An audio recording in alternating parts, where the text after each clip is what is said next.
welcome to Eternal Mooncast special program Bishoujo Senshi Slumber Party. We're in our current adventure of the React series of the Sailor Moon Deep Down. This will be the discussion portion for episodes 16 through 20. Sailor Moon has a long and rich history, but have you seen everything? I'm Relia, and these are my friends Monica and Michi. We are three lifelong Sailor Moon fans who dove headfirst into the fandom and have stayed there. Love being part of this amazing fan community surrounding this genre-defining series. If you've been watching and you'd like to jump to a particular episode, timestamps are going to be in the description below. Now, we know some of you may not have seen the Deep Dub. If you want to watch along with us and enjoy our reactions, join our Patreon and get in on the fun. You can first subscribe for No as little as money. no dollars. And if you want to get it a week early, then you can subscribe to Patreon. Excellent. Delve into discussing episodes 16 through 20. Monica and English show that we'll be able to give a little bit more commentary about them. The Japanese episodes, if you are following along with that, are episodes 19 through. And we'll be summarizing month. each episode. Yeah, this month, yeah. We'll be summarizing each episode, talking about them, and sharing our thoughts with you. We're excited to share our favorite moments, what we loved, and everything else in between. So join the chat, post in the comments, and let us know what you thought about each episode too. Just to remind everybody, these are just our personal opinions. We in no way represent the Toei Animation company or any of the Sailor Moon intellectual property in any way. We're just here to have fun. And thank you to our Twitch subscribers. And I think that's all of our business. Yeah, so I think we're ready to All get right. started talking about these episodes, which are, this is a fun bunch.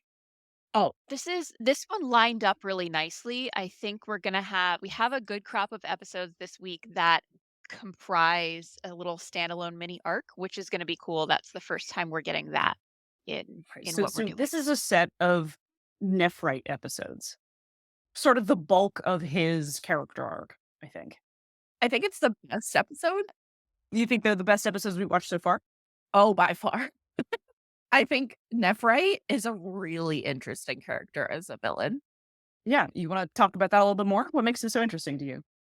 I think it's the most interesting because we actually get to see him. I don't want to say human side because he's not human, but some like the humanity in him. Yeah, I think that's a good way to put it. This really does flesh out his characterization into something more than just like baddie of the week. And I think some of what happens in this set of episodes gives him a depth of character that Jadeite never got. Never. So they got no depth. He was just a little shit who caused the same problem over and over again and died.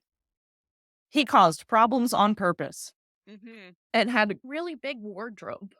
Yeah, he did change his... Jadeite changed his outfit more often than Nephrite did, who was like, I'm going to establish a cover identity and wear the same clothes. Every time. Yeah, every time. He was like, I only need one cover identity. Rich man. Yeah. Which, to his credit, it fucking worked. Yeah. Oh, 100%. 100%. Anytime anyone was like, what's this guy doing here? I don't know. He's rich. It flew every time. Which, do you guys believe that word? I'm like, it's money.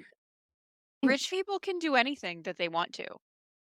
They get away with stuff that no one else gets away with. Jumping over 10-foot chain link fences into a tennis court to give tennis pointers to a random high school girl. Yeah, he really angles the people will just do whatever if you say you're rich enough thing, and then just gets away with being overtly supernatural repeatedly. Just over and over again, every time. It's the hair. Truly. Also, he proves the point that you can get away with anything if you're hot enough. Very, very factually true. Very factually true. No, and then I guess we can start with episode 16 because it's funny because he takes on the persona of Tuxedo Mask. Yeah. Okay. So that's the first episode of this set, right? Like he impersonates Tuxedo Mask. So we want to give a little summary of that episode. Sure, I can do my typical blow by blow summary. Yeah. All right. So give me the episode title Michi in English, and Monica, you can hit me with it in Japanese if you have it. I do have. I have. This is one of the ones I do have. Okay. Who is that masked man?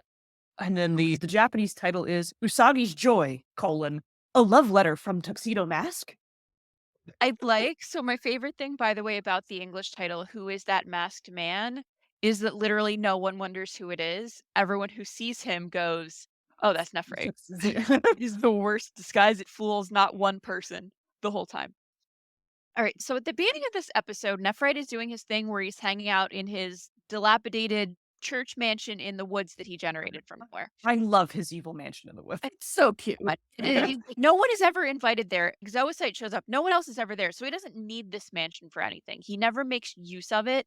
He just lives there. He just was like, all right, I've come up with a cool disguise for myself where I'm super rich and I have an amazing car and an amazing mansion on my estate in the woods. And obviously, I need to create that for the cover. If he just wanted to live in a really posh mansion, like he should just admit that's what he was doing.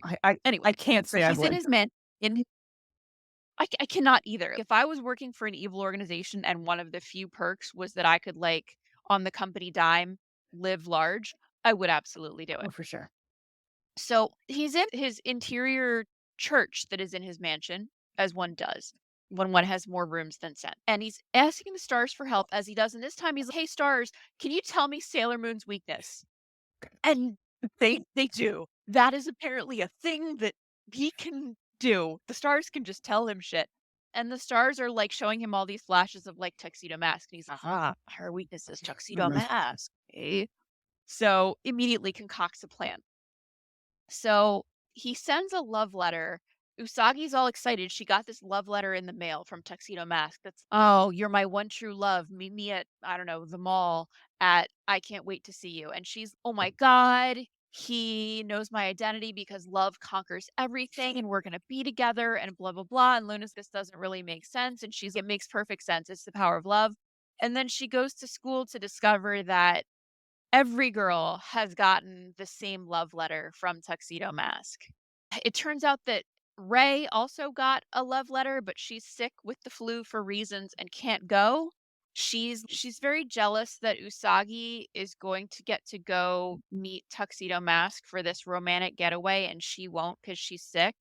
I just want to reiterate that Ray is currently dating Darian. She's in a relationship dating a man, and she's, I'm so jealous I don't get to go on a date with this other hot man.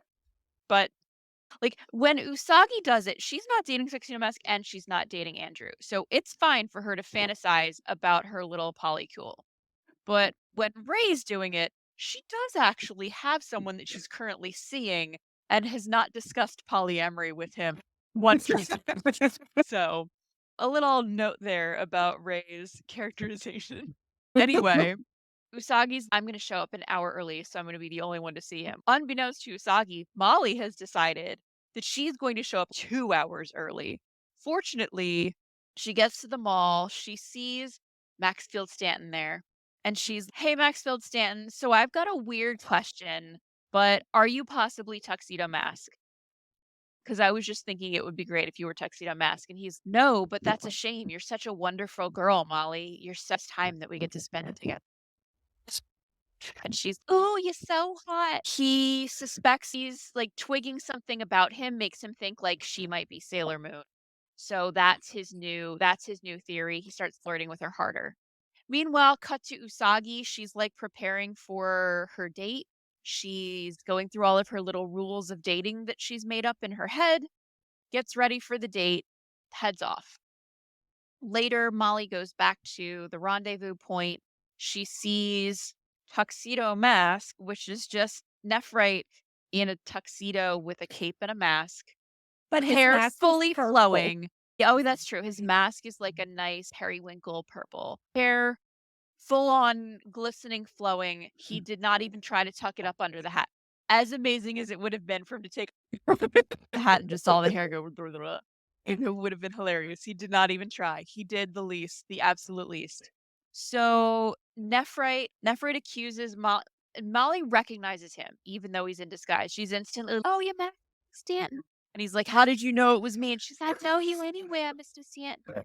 So the thing about her bad accent is that it liberates me to also do a bad accent, so I don't feel like shy about it. He accuses her of being Sailor Moon and just she is draining her energy, so she faints dramatically in his arms. Sailor Moon shows up and is obviously pissed about all of this. Meanwhile, Mamoru is on the streets carrying his groceries home and he gets this badass migraine, knocks him to his knees, and it force transforms him into Tuxedo Mask. I think this may be the first time that we have textual confirmation that Mamoru is in fact Tuxedo Mask. Obviously, viewers know because he's the same guy with the same face and the same voice. But there's that suspension of disbelief that maybe it's a reveal that he really is Tuxedo Mask. And so this is the first time that we're actually seeing that revealed, I think, in Yes, the anime. correct. And it's one of the first times we get the beat that's from the manga where he doesn't,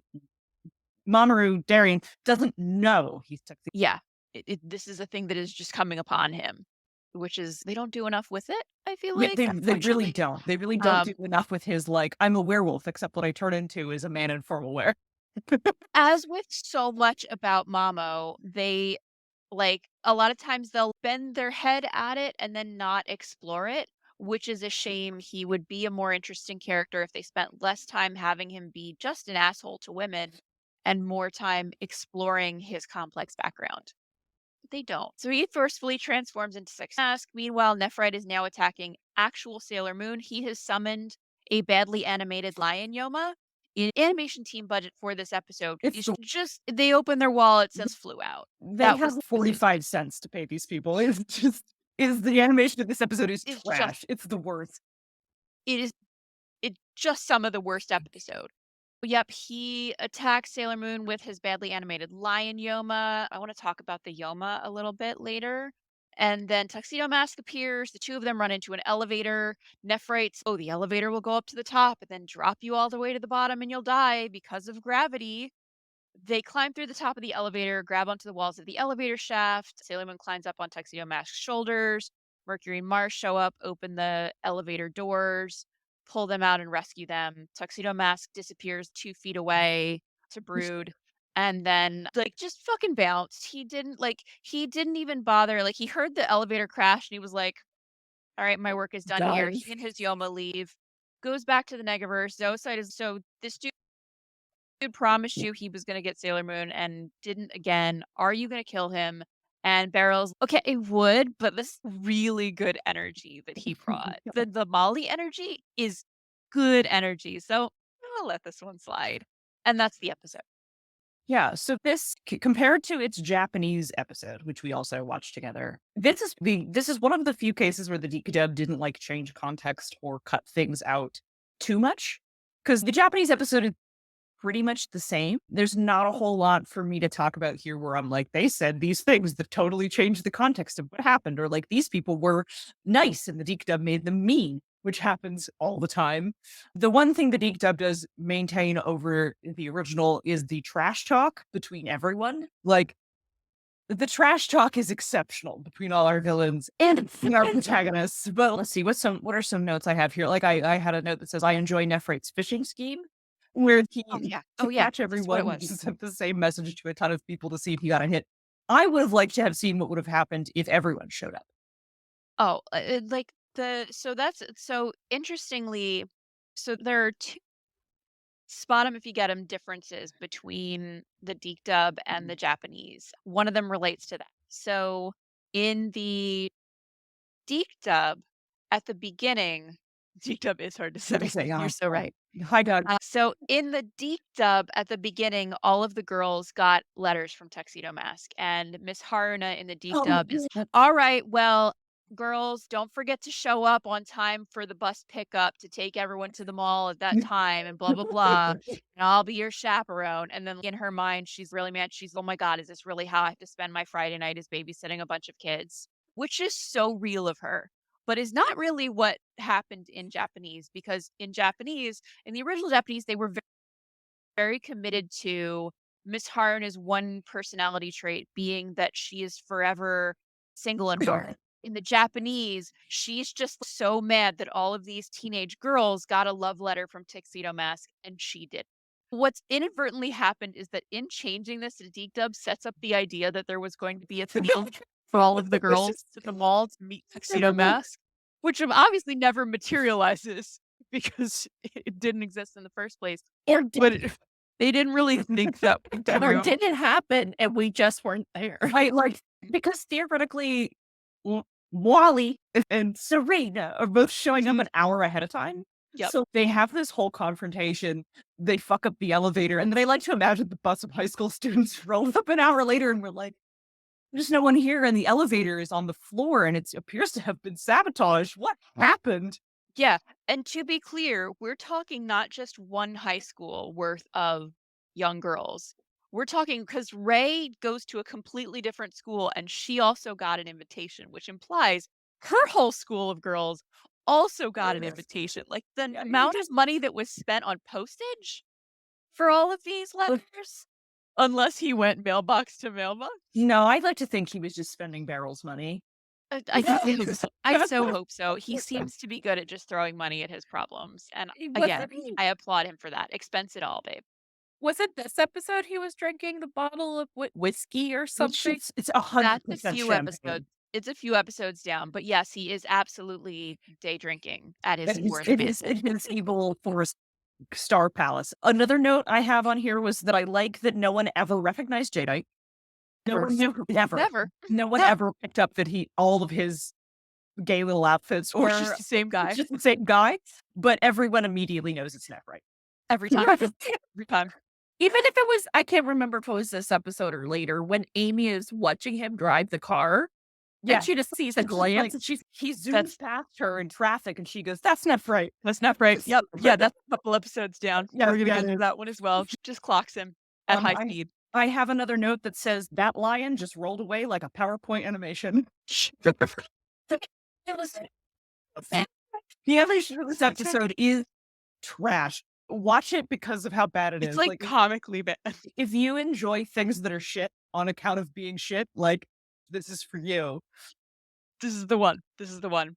So the other change between Japanese and English. So this was a rare instance where Monica and I happened to be in the same place at the same time. And so we watched a couple of these episodes together and we watched the deep dub, which is not how we normally do it. This episode, there's a scene in which Usagi's getting ready for her date and she's listing off Usagi's 5 rules of dating. And the very first rule that she lists off is always wear a clean pair of underwear. And she opens up her drawer and it shows like all of her little They're all pairs of underwear, neatly folded. little like underwear balls. And I was like, 100% no shot that makes it into the deep dub. I was like, those are going to be socks. They were in fact 100% socks. She You was like, called it. they were they 100% socks. they- She opens up. She's like, "Pair of socks." She does the rules of dating, but she doesn't call them her rules of dating in the deep dub. She's just rule number 1: put on your socks. Yeah, Yeah. listen, the rules of dating are implied, but she does the scene the same kind of beat for beat, except censoring underwear because I guess young women don't wear underwear. Yeah, I don't know. I think they wanted to avoid the implicating her underwear on the first date, which Mm. was fine. I'm fine with that. Like, Yeah, it's fine. They didn't need to be okay. implying that a man was going to see her underwear on the first date anyway. Yeah. So Fair enough. I read, like, when we watched it, I interpreted her saying first rule is clean underwear. And I read that less sexual and more like she wants to feel clean. You put on your clean underwear because it makes you feel fresh, I hope right? so. That's how I read that. I hope She's so. saying, that's I for hope me, so. right? I don't know. That's how I read that, but I'm going to go. I prefer that. thank you. But yeah, Deep decided yeah, to just relocate that into socks. Yeah, do I have any other good notes All about right, this let me episode? see. I don't think I do. Yeah, no, like what they said. Okay, I do have one more topic for this episode to bring up, and that's something that I mentioned earlier in my summary, which was that I want to talk about the Yoma in this episode. So typically what we've seen, Twitch of Spades is It's a super. You're right. Yeah, Twitch of yeah, Spades. yeah. They do. So typically what we've seen in episodes thus far is that for the most part, the Yoma do not belong to the generals. The Yoma belong to Beryl. They're her Yoma. They are usually women, monster women, and they serve the generals at Beryl's sufferance. This is not the case with this Yoma. Nephrite summons this Yoma from the stars. He's always talking to a different constellation in every episode. In this episode, no. And he straight out just summons Leo the lion out of the stars. It forms into a Yoma that serves him. The Yoma cannot talk. It doesn't have much independent thought. It barely has animation frames, frankly. Cowboy animation. So an interesting thing happens with the badly animated lion Yoma, which is that he attacks Sailor Moon with the Yoma and it's coming after her and it's kicking her butt. And then Tuxedo Mask interrupts, and then Sailor Moon goes to help and she summons her tiara and she throws Moon Tiara magic at it. And Moon Tiara magic just knocks into it, and the lion like gets flicked backward towards Nephrite, but does not get moon dusted. And Sailor Moon comments, "I don't understand. My attack didn't work on it. I want you to know that this is never followed No. up on or explained in any way." And in fact, like after Tuxedo Mask and Sailor Moon get funneled into the elevator, the Lion Yoma is never defeated. It just is never seen again. Presumably, Nephrite just went home and it lives in his mansion now, just hanging out. That's just his pet lion, Leo the constellation now, because it was never defeated. For reasons unknown to us, it was undefeatable by her tiara. It was clearly not one of Beryl's Yoma. So Nephrite has the ability to summon apparently Constellation Super Yoma, and this never comes up. So yeah, So my self-imposed logic on where it went is that he just banished it. Like he summoned it. So he can sure. pull it from the stars, he can send it back. So I just assumed that he was they're dead. And that elevator killed them. Can go back to the stars. Whatever. Yeah, I'm sure he just banished it. Yeah. It seems if you had a special Yoma that couldn't be defeated by Sailor Moon's powers, you would revisit would that. think, but we're talking about Dark Kingdom henchmen here. But they're not Yeah, brain trust. yeah. The smartest member has not showed up yet, but he will. He will. We will start to get glimpses of him, in fact, quite soon. Yeah. Oh, the other thing that so we didn't yeah. bring up was that this is the episode that reveals the past life connection between Mamoru and Usagi. Sorry, say again. You cut out on my end. Oh no. Okay. This is the episode that reveals the past life connection between Mamoru and Usagi. Yes, it does. This is the first time where he's, I don't know, I just think we're connected in some way. I think I knew you in a previous lifetime. Like they have a very weirdly complex conversation when they're hanging from the elevator shaft. Steve Howard scoundrels. It couldn't be created by Sailor Powers, but it was poorly animated. And is it really worth it at that point? Fair. Yeah. Fair. This only got a couple animation frames to work with. Why bother? And was there anything to add to the say something nice challenge? No. No. I don't think any of these episodes have Luna say something nice to Usagi. Like, spoilers for the rest of the episodes we're going to talk about today. We do not get to give any points to the Luna say something nice to Usagi challenge. Reminder, we're at 1. And do we recommend this episode? I am done. So if I think earlier we recommended it on the basis of if you like watching like things that are so bad that they're funny, that's the reason to watch this episode. I don't think, while there is some value in terms of like small bits of meta narrative that are being pushed forward, they are skippable. If you were like paring it down to like just the good bits, this is a very skippable episode. There's nothing that's covered here that doesn't also get covered in another episode. I don't think this is an episode where I'm like, oh wow, I was so moved by this. Now, it is a good villain plot. It is a more interesting villain plot to have a villain impersonate an ally of the Senshi in order to draw them out. It's a novel plot in that regard. But as an episode, there's whole parts of it that are just stupid.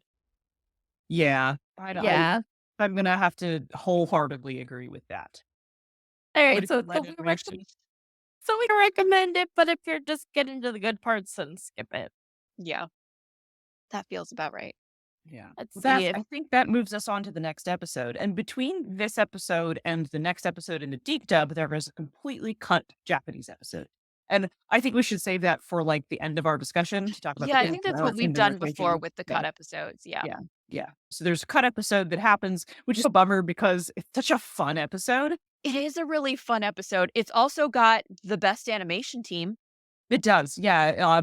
Bizarrely high budget episode. Yep. And yet they cut it. Go figure. Yep. Yep. So we'll come back to that. Yeah, so let's move on to the next episode, which is an episode that like awakened the core memory in me when it queued up. I think a lot of people who probably watched Sailor Moon who are our age before going to school have a memory of this particular episode, which is it queued up. We were like, oh, it's the lesbian animators episode. In my notes, it says lesbian animator episode. They cannot Let's say push they it weren't a down. couple. They were. So They what's 100% were. yeah, Michi, give us the English title of this episode. An animated mess. An animated mess. It's not their best. So- one. Yeah. It's It's not terrible, but I think it's horrible. That's why I love it. So the Japanese title is "Protect the Children's Dreams: Friendship through Anime." friendship through anime. Of course. Friendship through anime. Sure, folks, sure. Okay, so this episode, like, there are parts of it that are all over the place, but also parts of it that are, like, as you said, like, kind of iconic. And there are things about this episode that are so specific that they Mhm. stick in the memory. All right, opening scene. 2 lesbians, Hiromi and Kazuko. I don't remember what grade They the were shades were. Lori Uh, and Cassie. Lori and Cassie. We will revisit. Lori, Laura, she's southern for no reason, and everything is very desperate, southern, full of emotion. You cannot imagine the amount of emotion she puts into every line. You think I'm being over the top, but I'm underplaying it a little. No, this is not even a little bit exaggerated. She doesn't say "I do declare" at any point in time in the episode, but if she had, I wouldn't have batted an eye. I do declare energy. Strong, I do declare energy. All right, so the 2 lesbians are walking back to the office after they had a bad review with their boss about the animation work that they are doing on the new Sailor V movie that they are animating. Is it the movie in Japanese? Oh, so it's definitely the movie in English. It's the movie in Japanese as well. Yep, Oh, they're okay. working on the Sailor V movie.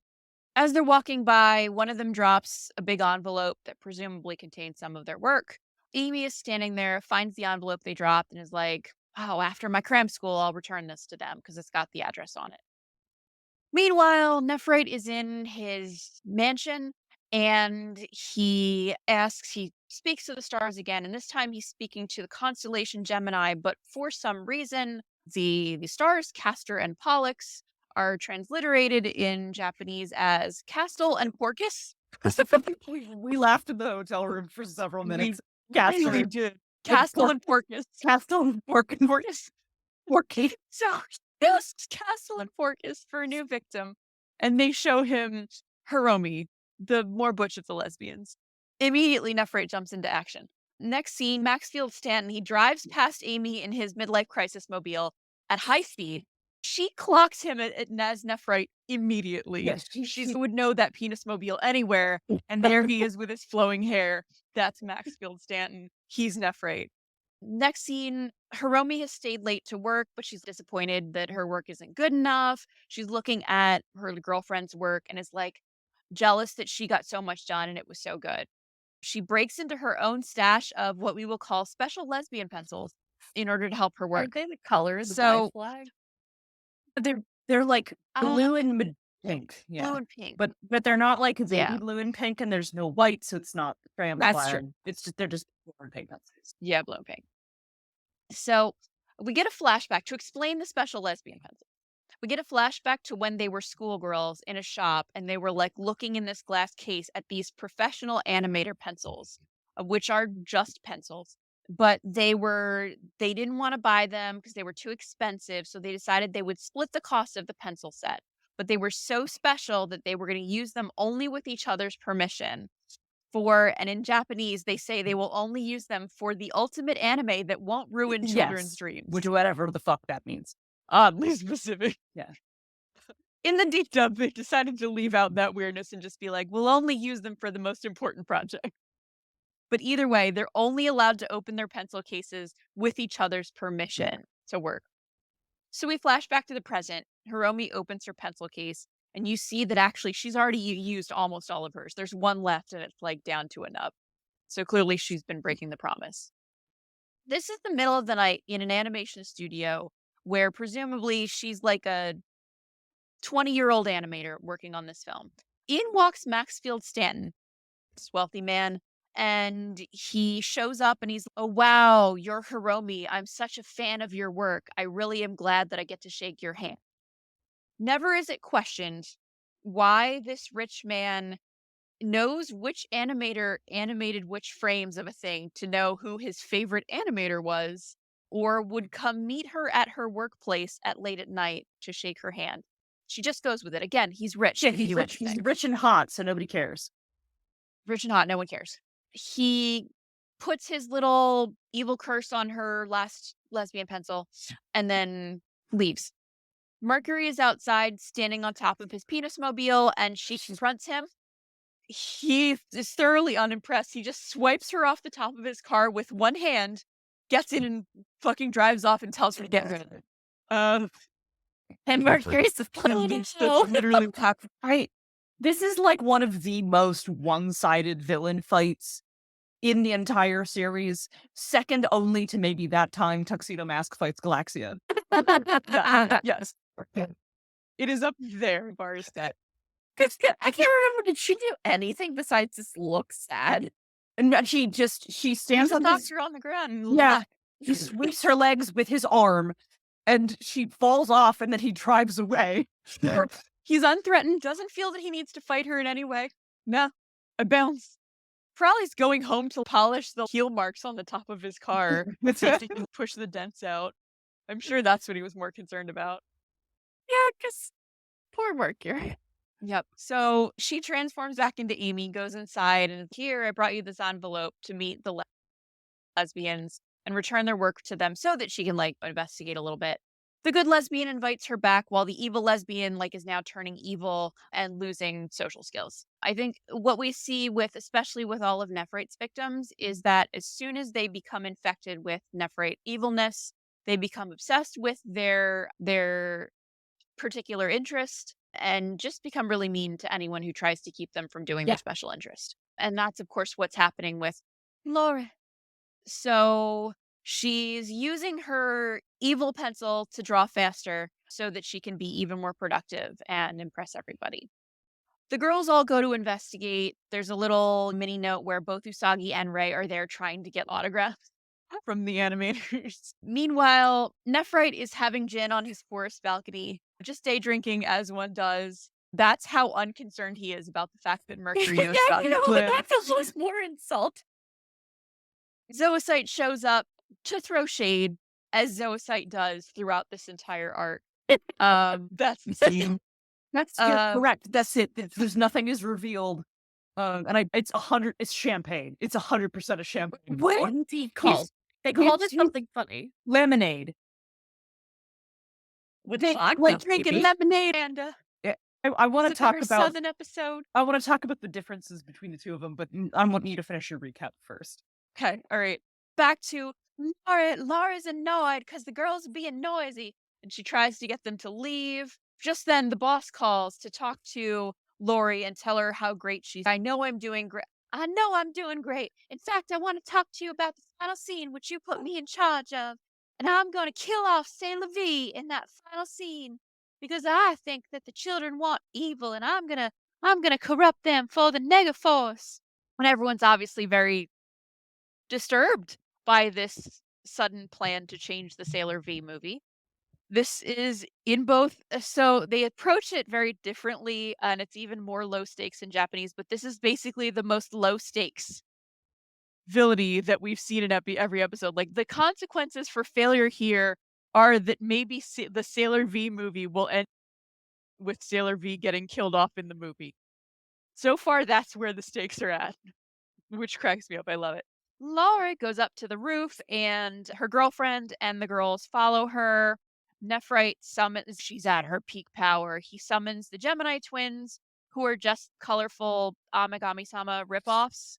with tails. They have The tails. tails. The tails twined together like in the Avatar movies. The tails twined together like in the Avatar movies. And we learned that the Gemini twins can powers.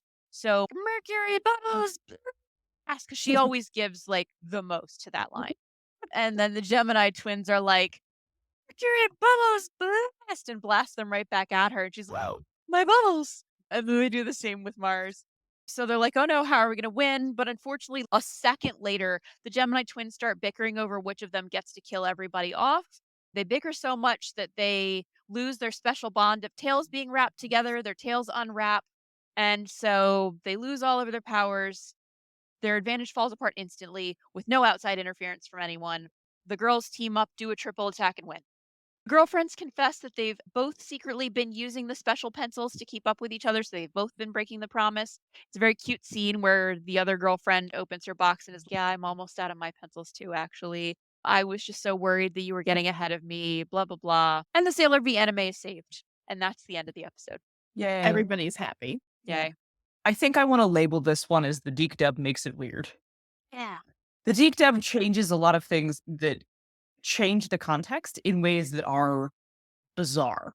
Yes. Okay, in the Japanese, these are adult professionals. They're Yes. they're not. they're not they're like young professionals, but they're like people who are fresh out of college. This is their first animation gig.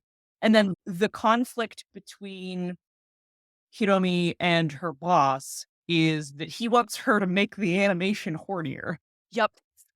What? He's a dirty old man who wants her to perv it up more, and Yep. she's not drawing it as salaciously as he would like. Her hips just aren't showing her passion. And this leg here, we should see the curvature and flexure of her agility in her leg and blah, blah, Yeah. blah. And in the DiC dub, the hair should be messier in a fight scene and the leg isn't long enough. Yeah, You want the DiC Jeez. dub? I'm okay with this. Like, I'm fine with that change. However, they decided that everyone is animation students in the DiC dub, and so we have students producing a feature-length commercial film. And so there's also this context of in the Japanese, because there's just a different cultural approach to animation and animators and anime and things like that. They are blaming Usagi and the gang for being there to try to get animator autographs. Like even Rei and her. Oh, this is also the episode that has Rei's iconic pink overalls. Look, It does. so even Rei is, oh, whoops, what did I have all these autograph cards for? Oh, so they're clearly going to meet the animators because there's a different culture around that, right? And because that doesn't necessarily translate to a US audience who, unless you're like a super hardcore animation fan, you don't really know who the individual animators are. Credited, but it's not a thing mainstream people follow. So they had to justify why they want to do this. And so at some point in the DiC dub, someone mentions that they want to go get autographs because they think Sailor V will be there. And I'm like, Yes. is she modeling for the movie, or is she doing her own voice? Or Right. there's a bunch of things where to change the context, they made it weird. Which once again, these are in the DiC dub, allegedly college students. So what are college students doing? We're gonna feature length film. Yes, and then their boss is their teacher, and so they changed that conflict to be, instead of this horny old boss, it's this overbearing teacher. I like overbearing better than horny. I agree completely. Same. That's a fine change, but the context otherwise is bizarre. And in Japanese, the twin monsters are just like, you won't be able to stop us. We got teamwork, and teamwork is the fact that our tails are tied together. We got teamwork, and I was just like, this is so stupid. My note from watching it with you just says I feel stupider having watched this episode. This is also a case where the monsters immediately breaking down into bickering is funnier in English because the DiC dub great at trash talk. So 100%. they don't start off with being like, we're stronger because teamwork. They're like, we're stronger because fuck you. And then immediately devolve into the excellent DiC dub trash talk. It's so good. It is. I also want to, not DiC dub related, but I want to call out that I do like that there's a consistent through line that Nephrite is physically supernatural. He's clearly super strong, right? And super fast. He jumps over the fence. We will see him just fucking punch an enemy later. he knocks Sailor Mercury off of his car while she's transformed. Now, I Yeah. want to point out that he does it to her while she's transformed, and he just knocks her down with ease because there's also a vague indication that if you look at all the episodes combined, that while they're transformed, they're supernaturally durable, right? Yep. Like they can take damage. They're in their superhero state, right? They can take Yeah. damage regular Yep. people wouldn't. So like to knock her down that easily while she is transformed and he is not like doing his thing indicates that he's exerting some amount of incredible strength, right? Yes. Yeah, I like that. I like how casually he just goes like that and knocks her legs out from under her and then fucking drives away. Not worth watching the whole episode just for that moment, but it's great. It's a great. I feel like Mercury It was is great. like, I'm It so is glad great. nobody saw that. She Right? recovers pretty admirably, to be honest. She does. I think in its way, like this is I wouldn't say it's a strong Mercury episode because it's not a Mercury episode, but I think that she comports herself in interesting ways in this episode. They actually, so after Mercury independently investigates this, confronts Nephrite, gets chucked across the floor, and then goes on to investigate. The very next scene is actually being so surprised that Mercury confronted Nephrite on her own without calling for help.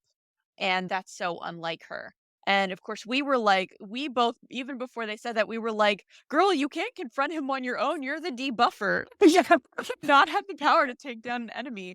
But I think this was an interesting, I enjoyed the subtle note of the fact that she didn't try to pursue Nephrite when he fucking drove off on his car. She focused on what's the more useful thing I can do, which is let's go see what Nephrite was doing, see what I can find out about that. I have this in already of the envelope that I was delivering, so I'm going to play it cool, like nothing just happened outside. I'm just going to go in and be like, hello, I'm a school student who found this envelope. I'm returning it. I hope everything's okay. And in her head, I got to figure out what Nephrite's up to. I did enjoy that moment.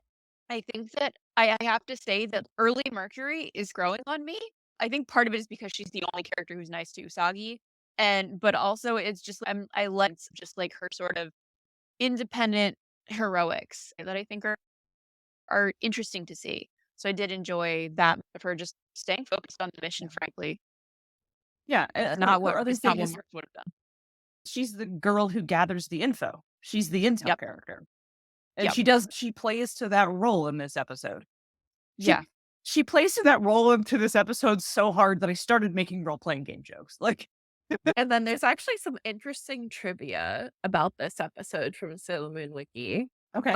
The DiC version cuts the part where Nephrite karate chops Sailor Mercury's legs, making her tumble off the car. They did cut that one frame where he like backhands her feet out. Does from she under just her. fall? Yeah, She just falls. She just fell? Yeah, apparently Oh. he jumps and she runs. Oh. Yeah, I remember watching this. He like approaches the car. He comes at her, and then you see the car start to speed off. She tumbled off the car, and then it speeds up. And it's cut in such a way that implies that he just drove away with her. It literally Love that. apparently is. He doesn't give a single shit. Yeah, they cut the frame where he knocks her down because I remember seeing that when we watched it together. That one couple frames where that happens is gone, and so it really does look like he just drove off with her on top of the car. Our poor girl Mercury, she looks even worse. Oh.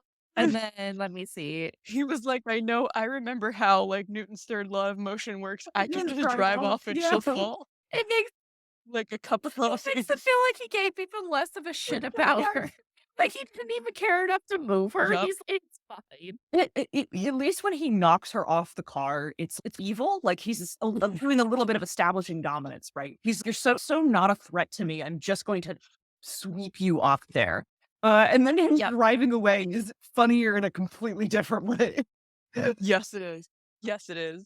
Right. And then since the last episode where a Dark Kingdom general attempts to steal energy, in the succeeding episodes of the season, the focus shifted to retrieving the silver crystal and finding the Moon Princess. Interesting. Because I think the next episode's the Princess Diamond episode, right? Yep. Yeah. Yep. So I also actually want to. So Crimson Tan commented, "Oh, are villains not allowed the power of friendship now?" Calling back to the Gemini twins and how quickly they just lose their special tail bond of teamwork. And so this is interesting because we're going to hit back to nega culture, let's call it, in a few episodes. And there's something that Nephrite's going to say. He's going to say to Molly, basically, he mentions that they don't have love and friendship in the Negaverse. Everyone is just out for their own ends, and everyone like is up against each other, trying to take each other down. Everyone's bitter, mean turncoats. And it's one of those things, as Nephrite often does with Molly, he's like using the truth to sell a bigger lie, but doing so by saying something true. And I think you really see that this is the problem with the idea that they were like, ooh, we're going to be the teamwork villains. We're going to work together because we're sisters and by our powers combined, we'll do this. But because the Negaverse has no culture of teamwork and is in fact anti-teamwork, they are taken down by the fact that they don't know anything else but what they are. I think it's hilarious that the girls had to put in no effort to win No. this battle. The Gemini twins took themselves out. It was like a basically. quicker version of which is And his amazingly, the villains are not allowed the power of friendship, and that is their problem. Yeah, that's great. So I think that kind of, do you have anything, Michi, that you wanted to add that we didn't go over on this episode?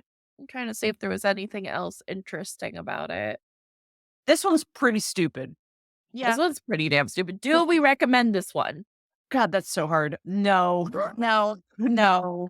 No. I told you, we've hit all the key points of the plot. Even just our summary will stick in the memory.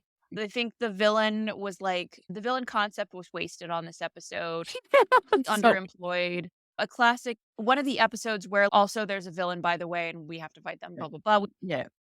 We win the end. The villain battle is very brief and tactile. This is not a strong. Also, the DiC dubbing in this is bad. This is where the dubbing is real bad. Oh, it's in this terrible. episode. I do declare. Yeah. The voice actor for Laurie is trying her very hardest. Do a good voice, but she's trying just way, way too hard. Can you ever forgive her? It is so much at all times. And then there's the part where she has to be evil, but also overdramatic and Southern, which is a whole nother level of No, this is a bad the episode. voice actor, but that whoever the direction giving was going, I have questions. I'm gonna my suspicion whenever a voice actor is doing an accent that they don't need to do is that this is a regular voice actor who does another role and they're trying to disguise the fact that they're the same voice actor by doing an accent. For example, let's say that Lori is also voiced by Sailor Mars. And so they were like, well, we can't just have you use your Ray voice or a pseudo Ray voice because it might sound too close to Ray. People might recognize it. And she's, that's all right. I've got an accent I can do. Wait, is that No, that's she didn't. real? No, she Let me didn't. find out. Let's I find don't out. know. That's my suspicion. Like you can probably find out. Yeah, who's the voice for Lori? Beyond Lori's terrible Southern accent, there's a bunch of timed lines. There's a bunch of things that are really delivered in the choppiest manner. A bunch of things are cut and then delivered in that real fast, stilted kind of dubbing talk because we have to fill the mouth flaps. There's a lot of things like that. They throw in that Really suicide is, you gonna sit on your porch drinking lemonade or something like that to Neff over his obvious bottle of champagne when they could have said nothing. Nothing. They could have not mentioned it. Yep. Which one was the short-haired lesbian, Lori or Lori. Kathy? Lori. Lori. No, Lori. she's not one of the. And she. Oh, No, so she's that is just a just random point- actress. That's just That was a choice. someone made. It's a Okay. choice. It's a choice. Okay. Okay. Yeah. All And right. you know what? Okay. Or do you? Okay. All right. She got the role somehow. Oh, I forgot this is in the previous episode where Nephrite stops talking in his Nephrite voice. And then he changes to be like a suave dude voice, but you can very clearly hear that the English voice actor used to do commercials. Or does commercial because Yes. like, Molly, can I interest you in a brand new car? He goes instantly from his evil, aggressive mega villain voice to his like warm romance commercial voice. It's Molly, I'm really interested in you. It's He's weird. laying on the syrup.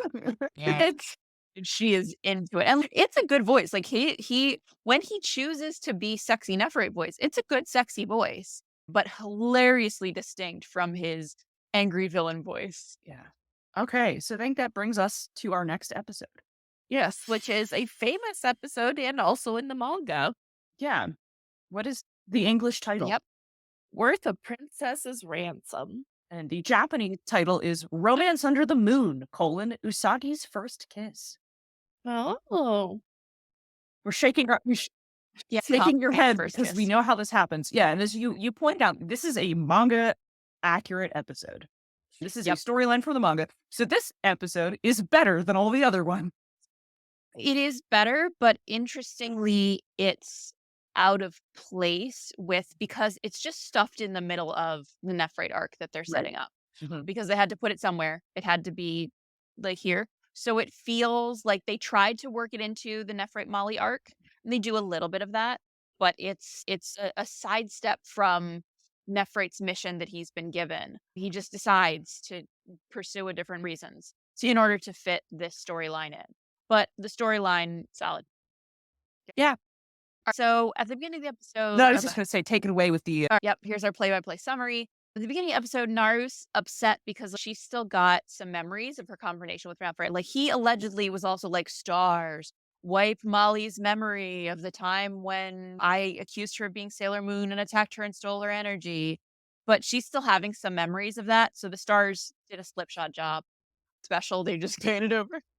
So she's obviously struggling with that. Melvin informs Molly and Serena that the Diamond family are these owners of this huge precious gem collection, and they're holding a special banquet to reveal their family's precious treasure.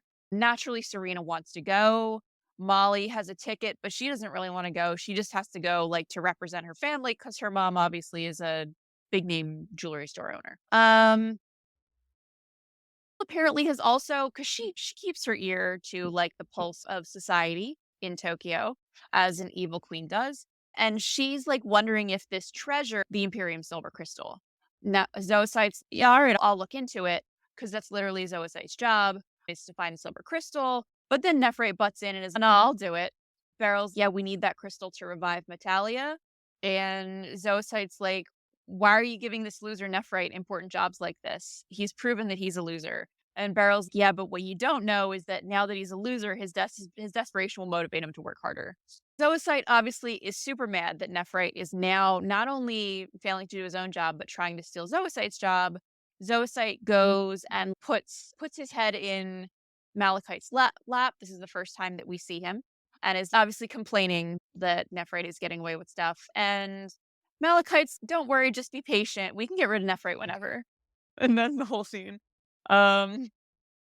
Meanwhile, Luna has also heard about this Princess Diamond thing, and she thinks, oh, a princess with the treasure, maybe she could be our princess that we're looking for. We should investigate.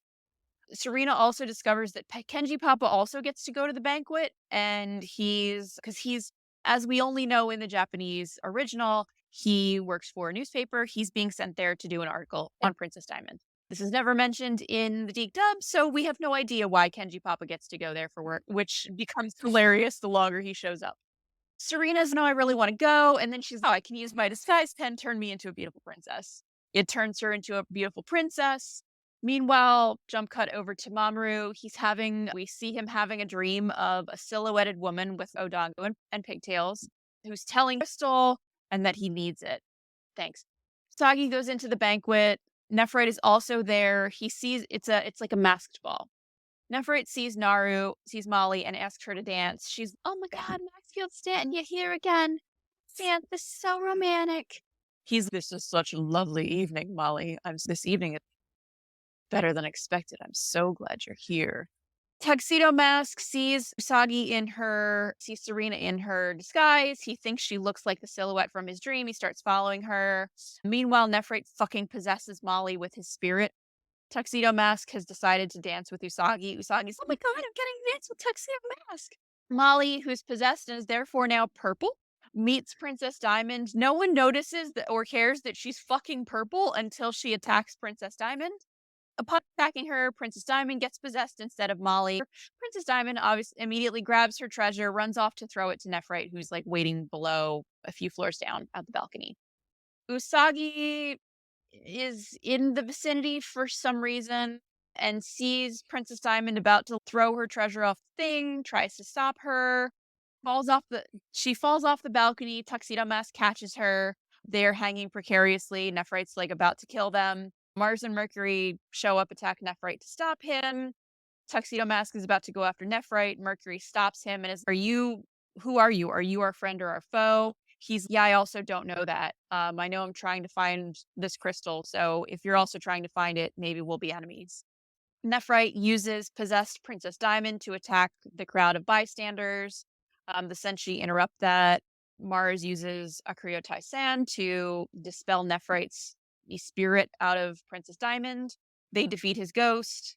Luna confirms that Princess Diamond is not their princess, and her treasure turns out to just be like this giant gaudy statue of an ancestor of the Diamond family who also looks like Princess Diamond with her big Coke bottle glasses. And then later at the party, Usagi gets drunk as shit, and Tuxedo Mask kisses her on a balcony while she's drunk. And that's the episode. Yeah. Oh, to answer the question that was posted in the chat, the DiC dub calls it the Silver Moon Crystal. So you remember that both things correctly. Yeah. Yeah. It was both of them. You were right. So the DiC dub, a little creative. Yeah. This episode, I'm trying to remember. There's a bunch of things that the DiC dub and the Japanese are pretty close to each other again. But there are some things that the DiC dub changes for no reason that make it weird. Her dad, right? Kenji Papa. Oh, Kenji why Papa. the fuck is So he because sorry. okay. I was just gonna be like, why is he taking all those pictures? So because they never say, because in the DiC dub they never say what he does for a living or why he has this invitation to this event. He's just walking around with a camera taking pictures of stuff. Oh, someone's passed on this out on the Usagi this. Serena's gonna really love this. So it makes him look like he's just the biggest rubbernecker at everything that's happening. Just some guy who brought a camera and is like taking pictures of shit that's happening, as opposed to a reporter taking pictures for a journalistic publication. It's hilarious throughout. The context of what Kenji Papa is doing is completely missing. So because they cut that context, he takes a picture of Usagi. There's this little scene where he takes a picture of Usagi in her disguise. She's used her disguise pen to look like a princess and like she's supposed to be there. And like in both, she walks up to the guests, like the check-in, and they're like, "Do you have an invitation?" And she's, "I'm the princess of," makes up a name completely and then just keeps walking. It's a slightly different name in Japanese because I think it's the name of a tennis player. You'd have to check the wiki for the trivia or something like that. But it's a made up name either way. And it's very funny that Usagi just gets in on the power of sheer confidence. And then in the DiC dub, he takes a picture. There's this little scene where he takes a picture of her. And in the DiC dub, he's, "Oh, Usagi will want to see a princess." And in the Japanese, he says, "Oh, this young woman is so beautiful and radiant. I wish my daughter would grow up like her. I'm going to take a picture of her so that she like has this role model to grow up." And the audience has this beautiful moment of dramatic irony because he's looking at his own kid. And I was watching that last night, and I will admit to being a little high while I was doing it, so I was feeling it extra. But I was just like, they took that from us. This beautiful little emotional moment where he's, I want this for my kid. And you're like, "Oh, but you already have it. That is your kid." And that's one of the things that is that they made. One of the things that I don't like about the DiC dub is that in the attempt to even things out and make it palatable to an American audience, we lose a couple of the little emotional beats like that one. Is it? Yep. Let's see. What else? That one's a shame, especially in the course of the full series, both in the manga and in the anime, but especially in the anime, Usagi's family increasingly become irrelevant and become forgotten about. Now, Ikuko Mama, she gets a little more consistently. Even as late as Stars, there are still times when they acknowledge like that Ikuko Mama is a person with feelings and cares about her kid and worries about her. But Kenji Papa doesn't get a lot. And so moments like this where you get the experience of a parent who's looking at this girl and saying, "Oh, what a beautiful, accomplished young lady. I hope my Usagi can grow up to have that kind of boy someday." And to never know that is Usagi, and she will only become more out on that moment. And for Kenji Papa, he gets so little that I'm sad that they took that from him. Yeah. And we're just like, Serena's gonna love to see a princess. Yeah. I also think, if I'm remembering correctly, that in the manga, Nephrite does still possess. No, I believe so. Yeah, I believe so. That where they put it, I think actually makes sense. Yeah, it definitely works as so far as where they've placed it. Yeah, and it works, and it's accurate to the original. And so the other thing that DiC changed is that she has one bodyguard who's just an older man. He's just an old guy. And in the Japanese, he's just another one of her bodyguards. He just happens to be an old guy. And in the dub, they're like, this is her father. And then I was like, okay, so if he's her father, then he's the king. Why is he dressed and behaving like a butler? Yeah, it was really weird. Introducing her like Why very didn't you he's change theoretically that? King Diamond. Yeah. Why did you change that? That made no sense. That makes no sense whatsoever. Were they worried about children getting the notion that they can do things without parental supervision? Were they like, what if this inspires a child to host a banquet Yeah, without Also, parental they decided supervision? that Princess of Diamonds or whatever is no longer a young adult, that she's a child. Yeah. Because I'm pretty sure that in the manga, she's a young woman. Like, Yep. yeah. Yeah, but she Um, looks goofy because anytime she has on her Coke bottle glasses, she becomes goofy and tiny. But when she takes them off, she's a beautiful woman, like Yeah. a young woman. I would like to live another lifetime without ever doing that plot again, but here we are. And then there's also apparently another dub change. The scene where Usagi and Tuxedo Mask fell off the balcony and floated down with the umbrella was cut from the English yeah, dub. okay. Yeah, it And the was. moment where they fell was played in reverse. So I suspect that was one where they were like, we don't want people to think that they can jump off of buildings with umbrellas and land safely. Okay, fair enough. Okay, fair. I get it. I get it. If you are concerned that some kid will try to replicate that, fine. You didn't change any context by cutting out the visual of them using an umbrella to land safely. Yeah. Sure. And I also, if you were concerned about like kids doing unwise things, you shouldn't have shown Mercury standing on top of a car with its engine running, whatever. Nonetheless, yeah, I did, because that was one that we watched the DiC before I watched the Japanese of, and I noticed the umbrella floating down. And I thought to myself, oh, I didn't notice that before. Was I not paying attention? And then no, it was because they had cut it from the DiC dub. Oh. Yeah. What an interesting choice. And this is not the only time Usagi will get drunk. Oh, Get drunk again in episode only- 108. It's not the only time Usagi will get drunk. This time it's by accident. Also in the DiC dub, she's, oh, look, juice. Yeah, And That's the the English dub. In Japanese, she also mistakes the cocktails for juice and then drinks something that is clearly like exceptionally mixed because she just downs the whole thing, doesn't notice it's alcoholic. Like, no, clearly it was a cocktail that was one of those that we would call dangerous. Could not taste the alcohol because she's just, and it's animated to look like a martini, and I know what a martini tastes like. It's not like juice. No. So either it was a fruity cocktail in the shape of a martini because they were just shorthand for draw that glass and people are like, oh yes, cocktail, got it. Or I don't know, Usagi's taste buds are weird. It could be. They just made it extra sweet for her. Maybe. And She then takes like off the cocktail table. There's a table that has drinks That's already true. made on there. So Maybe it's pink champagne. maybe could have been anything. Who knows? But that Maybe she girl doubts will the just never tail. drink anything. yeah, She just knocks it. Let's see. Sorry. Continuing on in that wonderful fashion. Bite appears in the shadows for the first time in this episode.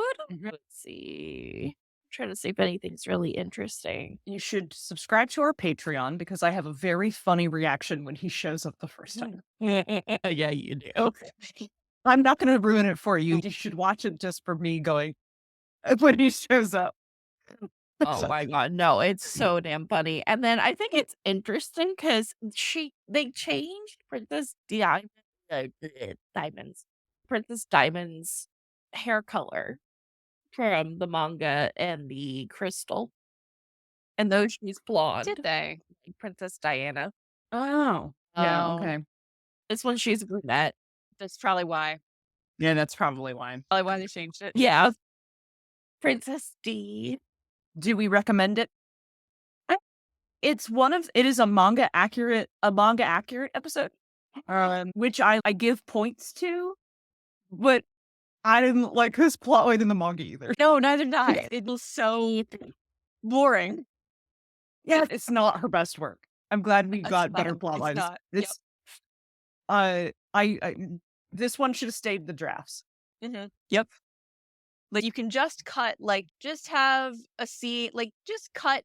I think if you could edit this down to a 3-minute episode of just, like, the plot moving forward, essential bits, and skip everything else. Have the scene where Zoe cites, Nephrite took my job. I'm gonna go get my daddy boyfriend to pet my hair in his lap about it. And he does. That, I think, tells you everything. And then Kunzait's just, we can just kill Nephrite. Don't even worry about it. We'll just kill him later. I'm like, this tells you everything you need to know about both of them. Because I think people think of Kunzite as being like level-headed and very normal. They're like, oh yeah, Kunzite, he's a super normal guy. He just cares about Zoisite. But otherwise, he's a decent villain. He's lawful evil, blah, blah, blah. No, this is the very first time we see him. And he's, whatever, we can kill Nephrite later. So he says, I think, because I watched this last night, he says in Japanese, because Zoisite wants to steal the silver crystal dowsing crystal that Nephrite made. And he's like, we can just take it from him later. Was that later? That's the next time Kunzite shows. Oh yeah, that's the first time subsequent when episode. he's like being creepy in the shadows, he is just don't worry about it. We'll just kill him. We'll just kill think Nephrite him later. being like, don't worry about it, we'll just kill him, still fits him being that lawful evil, even keeled guy, because he's not bothered about that. And if we think about the established thing of the Dark Kingdom is full of these people who are constant. Yeah, the nega culture, right? So he's behaving in a normal way for nega culture, right? Yes. That was my whole point. He's not even suggesting something that's particularly out there for their perspective. Yeah. Like, he's don't worry about it, baby. No. We'll do a little murder. Yeah, I think the only reason it seems like as we get more nega culture, it will become more obvious how normalized this is. And in retrospect, you go, none of them ever tried to fuck with Jedi when he was doing his little plots. Did they all know that Jedi was that pathetic that they were like, Jedi's gonna lose any day now. He will take himself out. Like, why bother? I think Jedi was so not a threat to any of them that no one felt any need to fuck with him. It's almost more insulting that they were like vacation. Yep. Also, we agree kissing passed out drunk girls is an ick. It is a huge ick. Yeah, and I think obviously certainly the things that show their age the most, let's charitably say show their age the most about Sailor Moon, especially the manga, but also to some degree the anime is added on to it, are the things that I think were much more normalized because they were more, frankly, they were romance novel tropes. And this was written. Both the fact that we have multiple significant stage of life age gap ships. Obviously, Usagi and Mamo, they are less of an age gap in the manga, but there's still a gap there. And then you have Molly and Nephrite, just a gap. And then you have obviously things like this, she's drunk, passing out on a balcony that she could again fall over and die. And he's just, I'm gonna get on in there. And the episode is triumphantly labeled Usagi's first kiss. Yeah. I don't even know that Usagi remembers this. Yeah. So it occurred to me last night while I was watching through these things again, where I was like, okay, this is presented in this kid's show as being cute and romantic and right, and it normalizes a thing that's not okay. Now, if this were to be presented in the present, I could see that same scene happening, but being presented with either a content warning or a label that is, this is romantic non-con. Because that's the point. You're supposed to be like, oh, it's a dreamy romantic scene, right? Whatever.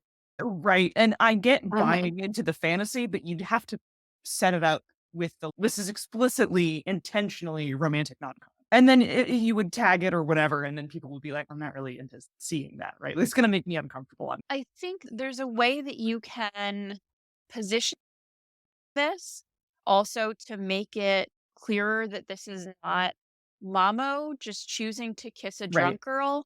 This is a furtherance of the fact that Tuxedo Mask is, in his essence, propelled by external impulses that he's driven to follow regardless of his will. He gets this headache and just forcibly transforms into this man who's going to go out and do this shit no matter what. He doesn't even know if what he's doing is right or wrong, but that he must do it in his soul. And I think you could position this as he felt like there was the inner tuxedo mask spirit was just like, no, that's your true love. Kiss her. It'll help unlock a core memory. And he wasn't like, you could decide that this was a thing that he also was not in control of, which would be a more sympathetic take for him. But I don't think that they've really advanced that in any concrete way. Yeah, there's not enough context around it to indicate that either like this is something he also was not in control of, or again, setting it up as being like this is explicitly a fantasy, right? This if you were into this, you're explicitly into the non-con as kink aspect of it, right? Also, just real quick, last line from the dub changes and the wiki is in the deep dub, Usagi was sick instead of drunk. Also, Mamo kissing Usagi while she's semi-conscious is rewritten as a dream. Oh, okay. All right. So it never happened. Okay. I'll take that. Sort of the like the horny manager change. I'll take it. Hello, everybody. We're back. Hello. Hi, everybody. All right. What episode are we on? Oh, I have that clip of Nephrite's voice pulled up. Oh, good. You asked for Nephrite's voice, so I found that for you. Okay. I'm going to share my screen. Okay. I remember really liking his Viz dub voice as well. I feel like they got a really sexy voice for him in Viz, as I recall. Okay. I don't share. Okay. ジェダイトの愚か者め、俺に任せておくがいい。星は何でも知っている。おお、ことさのオルペウスが悲しみの盾ごとを引き始めている。オルペウスが選んだ獲物は、加山美香。お前のエナジーをもらう。くだらんな。セーラームーンはあの娘の名を知っていた。あの娘。お前の生み出す妖魔は所詮土人形。だから脆いのさ。クイーンベリル様、ダークキングダム四天王、北米支部長、このネフライトにお任せを。我らが大いなる支配者に捧げるエナジーを効率よく集め、必ずや幻の銀髄章をこの手に。クイーンベリル様、前回の償いをどうかこの私に。ネフライト、何か策でも？はい、人間の最も弱い部分、愛を利用して簡単にエナジーを集めてご覧に入れます。Jedi was a fool. You can depend on me, my queen. The stars know everything. They will guide me to the next victim, a person whose energy is reaching its peak. Ah, Orpheus the musician is playing his harp. Orpheus has chosen my next target. Mika Cassidy, your energy is mine! I'm getting soft. Sailor Moon acted as if she knew Molly really well, so maybe Molly can tell me who Sailor Moon actually is. It's incompetent, but you can count on me. The stars see all, the stars know all. Ah, Orpheus and Lyra has begun to play a plaintive melody on his harp. He selected my next target, Mika Kayama. All her energy will be mine. What nonsense. Now that I think about it, Sailor Moon knew that girl quite well, which means Naru Osaka most likely knows who Sailor Moon really is. Watch out. Okay, so let's move on to our next episode, given that we just Sorry, we had a spoiler. revealed the ending. It's okay. I think everybody here has either already seen it I or think- watching along. Yeah, I think everyone knows that eventually Nephrite's going to bite it. To be fair, he bought it in style. He did. He went out like He a did. champ. He went out way better than Jedi did. Like a little bit. All right. Although he's still somewhere in the eternal sleep. Just shoved somewhere in the Arctic. All right, hit me with those next episode titles. I run it. Follies? Folly. Oh, yeah. Folly's Folly. Folly's Yeah. Folly, Yeah. I'm fired. They had to. The Japanese dub is Wish Upon a Star, Naru's First Love. That's Yeah. not bad. As the Japanese episode titles go, I'm like, yeah, okay, that's sweet. But Molly's Folly, like, Molly's Folly. Too good. So Molly's like still hung up on Nephrite. Serena's, what do you want about? Molly explains, and Usagi's like, big concern. But because Molly's, I'm in love with a man, and it's life changing, and he's amazing and special. And Serena's, what man are you in love with, girl? And Molly's, okay, I'll tell you. So he's an older man. It's Maxfield Stanton, the CEO of everything. And Serena's, Molly, would you like CEO of everything? Well, he's like old. And yeah, but love transcends age. I know he's older, but our love is stronger than that. And if you've loved someone, haven't you, Serena? And Serena's like, do have two men that I'm that I'm simultaneously attracted to. And Molly's, then you understand what I'm going through. And Usagi's, that is not good news. And Molly's, yep. So Serena's, shit, this dude's fucking Nephrite. She doesn't know that he's Nephrite, but I know he's Nephrite. I can't let her attempt to date Nephrite. So she goes to the girls for help, and they're all talking about it. And Amy's, maybe we should just let it play out. Bizarre recommendation from Amy. Bizarre. In what world should they let it play out? Ray is like, no, he's evil and we need to tell her about it. And I'm like, actually, Ray is completely on the right track. And usually Amy's the sensible one with the good plans, and Ray's the one as we run in half cocked and we start shooting. But this time, Amy was like, maybe we just see what happens. And Ray's, what good could happen if we see what happens? Ray is correct here. And so Serena's, okay, I'll talk to her about it. I will talk to her about it. She agrees to tell Molly who Nephrite is. Meanwhile, Beryl is like super pissed because Nephrite's been leaving her on red for some reason. She's like, I can see that he's read my messages and he has not replied to them. It shows that he read them 4 hours ago. Zoisite is like living for the fact that Beryl is super pissed about this, because Zoisite is 100% that bitch and is just like, yes, I absolutely love any time that Nephrite is in so much trouble. This is going to be so good. So then Zoisite's like, you're going to be in trouble with Queen Beryl. And Nephrite's like, not if I get the silver crystal, I'm not. And Zoisite's like, that's my job. How dare you? And he's like, yeah, I'm doing it just to piss you off. So then Nephrite, in another classic show of Nephrite just asks the stars to do amazing.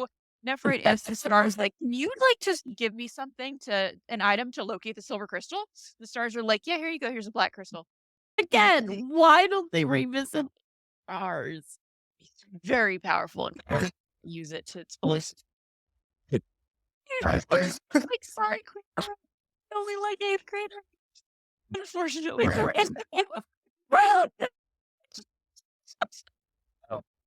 asks I believe they refer to it as the dark crystal, copyright. Show him the word silver crystal. It shows him Molly.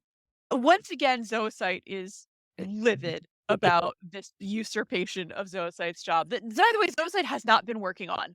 Zoisite has been doing nothing but watching Nephrite fail and having a good laugh about it while surrounded by like cherry blossom petals. Which, king shit, good for him. Zoisite goes and complains to Kunzite again. Kunzite like strokes Zoisite's hair, and don't worry, if Nephrite gets the silver crystal, we can just steal it from him. Why don't you send one of your Yoma to keep an eye on him? See if he gets it, and if he does, we'll swoop in and steal it from him. Nega culture. So that's happening. Zoisite does in fact send one of his Yoma to stalk Nephrite. Meanwhile, Serena's she's dragging her feet now about the conversation with Molly, and she's like, I know what I'll do. I'll go talk to Andrew. And so she goes to the cafe. She sees Andrew like talking to some other girl who's like a customer who's like playing the video games, and he's like, who's that girl? Why is he getting it so close to her? Why is he talking to her? And then Mamoru notices her, and then Andrew notices her, and she's, I'm here because I need some advice. We go out for some coffee. And Mamoru just invites himself along. He's like, yeah, I'll come too. We did not invite you, but okay. So the three of them go out for coffee and she explains the problem. Motoki, like Amy, is maybe you should just let things play out. Again, weird take from normally green flags. And then again, a rare show of just being correct is no, if this guy is a dirtbag, like it may hurt her. You may get mad at you, but you gotta let her know she needs to know that. And then Andrew's, oh, you know what, maybe he's right. Weird exchange, but that's the same thing occurs in both DiC and Japanese. Then Serena decides, like, also she's super hungry and she's going to order a million food items, and then they're stressed over how they're going to pay for it. Meanwhile, Maxfield Stanton calls Molly at home on the house phone because this is before cell phones. So he's just ringing their entire house at like midnight and asks Molly to meet him. She runs off to do her mom's. Whoa, my daughter just ran off. Got a phone call from a man in the middle of the night and left. Maxfield meets with her. He says, I really like you, Molly, but I can never see you again. This will have to be our last time seeing each other because I'm involved with some bad things. And if I stayed, you would be in danger. So unfortunately, I just can't stay with you anymore. Ugh, if only I had the silver crystal, because if I had it, then we could be together, but I don't have it and I don't know how to get it. And so I can never see you again. And it's tragic and I really like you, but if only I had that silver crystal, but I don't. And so Molly thinks about this really big crystal that her mom owns and is maybe that's the crystal. And she's maybe that's the crystal and I should get it for him and then I could really help him out. So she's, you stay right here and I'll be right back. She runs home.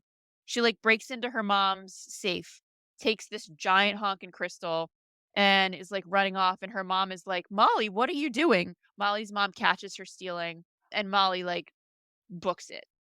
Serena, who is now on her way to Molly's, presumably at like midnight, to finally tell her that Maxfield Stanton is Nephrite and he's bad news and fix the thing that she didn't do before.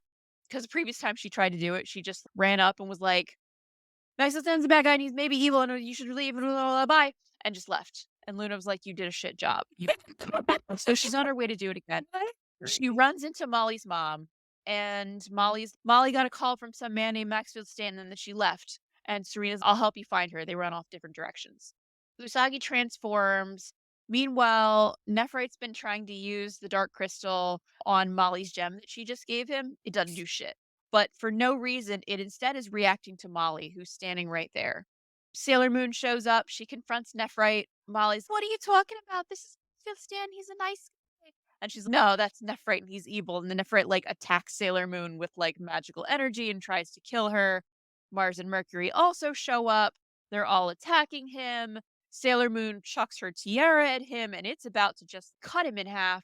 And then Molly jumps in the way, throws herself in the way, and will not get out of the way. And Sailor Moon is forced to magically force her tiara to stop in midair and clatter to the ground so as to not kill her friend Molly. And she's, you got to get out of the way. He's a bad guy. And she's, no, I won't. I don't care if you kill me. I'm not moving. I'm not going to let you hurt him. Zoocyte's Yoma shows up, tries to take advantage of the situation to steal Nephrite's dark crystal. The Yoma then is attacking them. Nephrite protects Molly. Then Nephrite fights the Yoma. Then Sailor Moon also fights the Yoma. The Yoma gets defeated. Nephrite pieces out. And Sailor Moon basically prays for Nephrite to become good because Molly likes him a lot. And that's yeah. This is another episode where the DiC deck made it weird. Yeah. So the biggest thing that stands out to me in the difference between the two is that Usagi. Okay, so first off, the thing that I thought Amy would be more reasonable in Japanese, but she isn't. She's also just like, no, that we should just see what happens. Nope. The lot line is what insane. happened? That is the same. And then the DiC I don't believe, especially because their facial expressions are weird in that scene. I assumed it was going to be different. That line is the same. That exchange is all the same. And then they like cut around Usagi getting stressed out by it. And they have them be mean to her instead of her basically getting stressed out about talking to Naru. What she has is a little breakdown because she's afraid to tell her friend the truth, which is like a real good reason to get upset. And like the Sailor Moon says was like, telling your friends the truth is hard. And I was like, except that you cut around to the part where Serena gets stressed out about that specifically. Yeah. And then Luna tells her she needs to go convince Naru to stop doing this, to have like a conversation with her. And so Usagi goes to her house and info dumps about the Dark Kingdom. She isn't just Maxfield Stanton's a bad guy. You shouldn't date him. This is weird. I have to go. She has a whole thing where she tells Naru the whole truth. She just is. He's a supernatural weirdo. He's part of the Dark Kingdom. You shouldn't be anywhere near him. And then Naru is what? And then Usagi is got it. Bye. And then she gets home and is like, Luna, I did it. I told her everything. I told her the truth. I told her that he's Nephrite. He's a bad guy. I told him that he's like a villain. And Luna was like, did you convince her to not go? And Yeah, Luna's like, what did she say? Yeah, it was like, what's her reaction? And then Usagi's her reaction. I have never felt more related to Usagi ever than in that moment. I was supposed to have a conversation, but instead I info dumped at someone and then left. Like, oh god. And then Luna is a little mean to her, even though she did in fact attempt to do the thing that was hard. And I don't remember the DiC devs quite setting up. So after that, they're like, she's clearly gonna go talk to him in the middle of the night. So we have to go find her. And they run out and they run into Naru's mom, who is like, I don't know where she is. And then they keep doing the thing. And then I don't remember the DiC dev making it quite as clear, but like Nephrite makes the scenery get weird, like as an illusion to trick Sailor Moon, to trick Usagi into going, oh, it's a monster. I'm going to transform it. It sure fucking works. She's reality's twisting. That Dark Kingdom shit. Moon Prism power. Let's go. And then I know who you are. So that, I believe, doesn't happen till the next episode. Yeah. That does happen. Yeah. Yeah. Yeah, it does happen. Yes, you're correct. I left my notebook at home. So we're all running business. We're running on my memory. Yeah, it is the next episode, isn't it? These episodes are very contiguous because it truly is. It is a mini arc, and these episodes this is more of a two-parter. Yeah, than anything else. It's not framed as a two-parter, but it is a two-parter. Let's see, what else? What are the other differences? The big thing that jumped out to me was that Usagi has this whole explanation that is 30 or 40 seconds long and is cut down to 10 seconds in the DiC dub for reasons I don't understand. Yeah. That's all I got. Yep. One other tiny difference between the DiC dub and the Japanese anime. In the DiC dub, when Serena is at the coffee shop with Andrew and Darian, after they have their conversation, hi, thanks for being here. After they have their conversation, Serena's, wow, this really worked up an appetite. I think I want a double-decker hamburger and smothered French fries. Oh, and I also want a pizza and blah, blah, blah. And Andrew's, do you have enough money for that? And Darren's, I was hoping you had enough money for that. I hope we have enough money for that. And we were both like, they don't have enough money for one hamburger. And so it does happen similarly in Japanese. And in fact, in Japanese, Usagi instantly orders even more food. She's, I want a hamburger. I want fries. I want a pizza. I want strawberry shortcake. And let's get parfaits and ice cream and blah, blah, blah. And they're like, oh, shoot, do you have enough money for this? I think I might have enough money for this. And she's, no, it's my treat this time. And then it goes on. Like, for some reason in Japanese, like, they were like, no, she ordered the food. She's paying. She's treating them, which I thought was sweet. But they decided not to include that in the DiC dub. Oh, yeah. The things she orders in both languages are different. She orders a bit more, like, the first half is, like, all dessert. And it's all more Japanese desserts, but they aren't necessarily, I think like one of them is a parfait or whatever, which is a French treat, but they're not things that American kids would necessarily think of as treat. Right, But the only thing that's the same is that she does in fact order a pizza. Yep. But Girl wants a whole pizza, but she's paying. But yeah, they cut her paying in in English for some reason. Yeah, which she should be able to do. We know she's from a wealthy family. Yeah. Yeah. Yeah, it's interesting because one of the fun things about Sailor Moon and its reception by a Western audience is that the kids and the Senshi, the kids, are supposed to be wealthy kids. And a lot of the things that indicate that they are wealthy kids in Japanese land as normal, like middle class or whatever, like regular people to an American audience. Right. And so one of those things that indicates that they're wealthy kids is ordering pizza. Because pizza is apparently, or at least it was in the 90s at the time, in the context of the time in which it came out, it was an expensive treat because there's amount of, I think it had to do with there not being a ton of dairy. Right. They're just Yep. not a country that has a ton of dairy. It's just not, they just don't got a ton of cows, right? As opposed to the US, which has a shitload of them. And we have a significant dairy culture, right? So pizza is a common treat for us because we have a dairy culture and they don't. So there's a bunch of places where they order pizza, and to an American audience, we're like, yeah, that is a normal ass thing to do. Yep. It's like letting the cheap thing and treat your friends too. Exactly. It's a good family meal. As The treat, the friend meal. Yeah. It's the friend meal. Yeah. And that she's indicating that she has the money to do this, and then she's treating them like it's just sort of an indication of her wealth, rather, as opposed to what it reads to. Oh yeah, of course she got a pizza for her friend. Right. It's one of the things that I adore about the 90s series. Agreed. And then we should go over some of Urag's comments. I know they had to go, but they had some good ones. Let's see. Like the statement about Zoocyte. Yeah, Zoisite is a sassy, bitchy queen, and we love that for him. And yes, we do. We do. Zoocyte is 100% that bitch. She really said, I'm going to write bitchiest character, and he's going to land. Yep. Yeah. Oh, I don't think in all of the seasons, I don't think anyone lives up to Zoocyte's level of bitchiness. Yaten and Fisheye are also both pretty bitchy. I would love all three. Yeah. Yaten is very much that bitch. Give me all three in a room just for 10 minutes. It'd be so funny. And then friends don't let friends date Negaforce. Yeah. Agreed. They shouldn't. And then they're trying to not let their friend date Negaforce scum, but Molly isn't having it. So I think this is the things that stand out to me about this episode. Oh, cute. That's the swimsuit that she wears in the beach episode that is cut.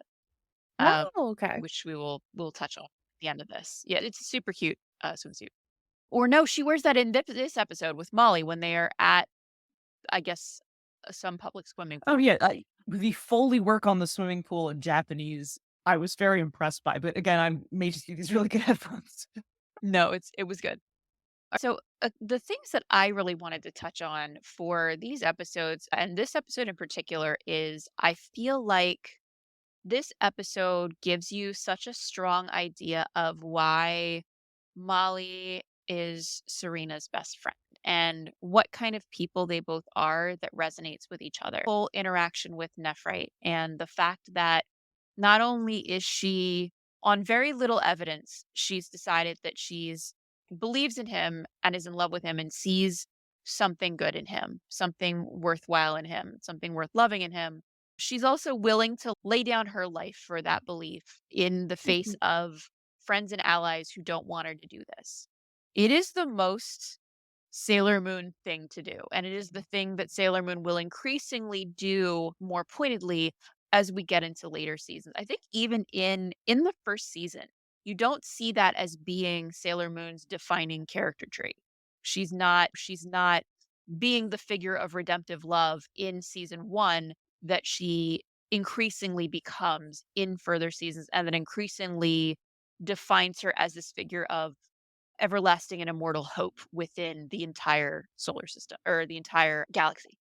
We see it already here with Molly, and Molly is doing that before we even see Sailor Moon doing it. And I think it's such a perfect little encapsulation of who these people both are and why they are best friends, why they care about each other so much.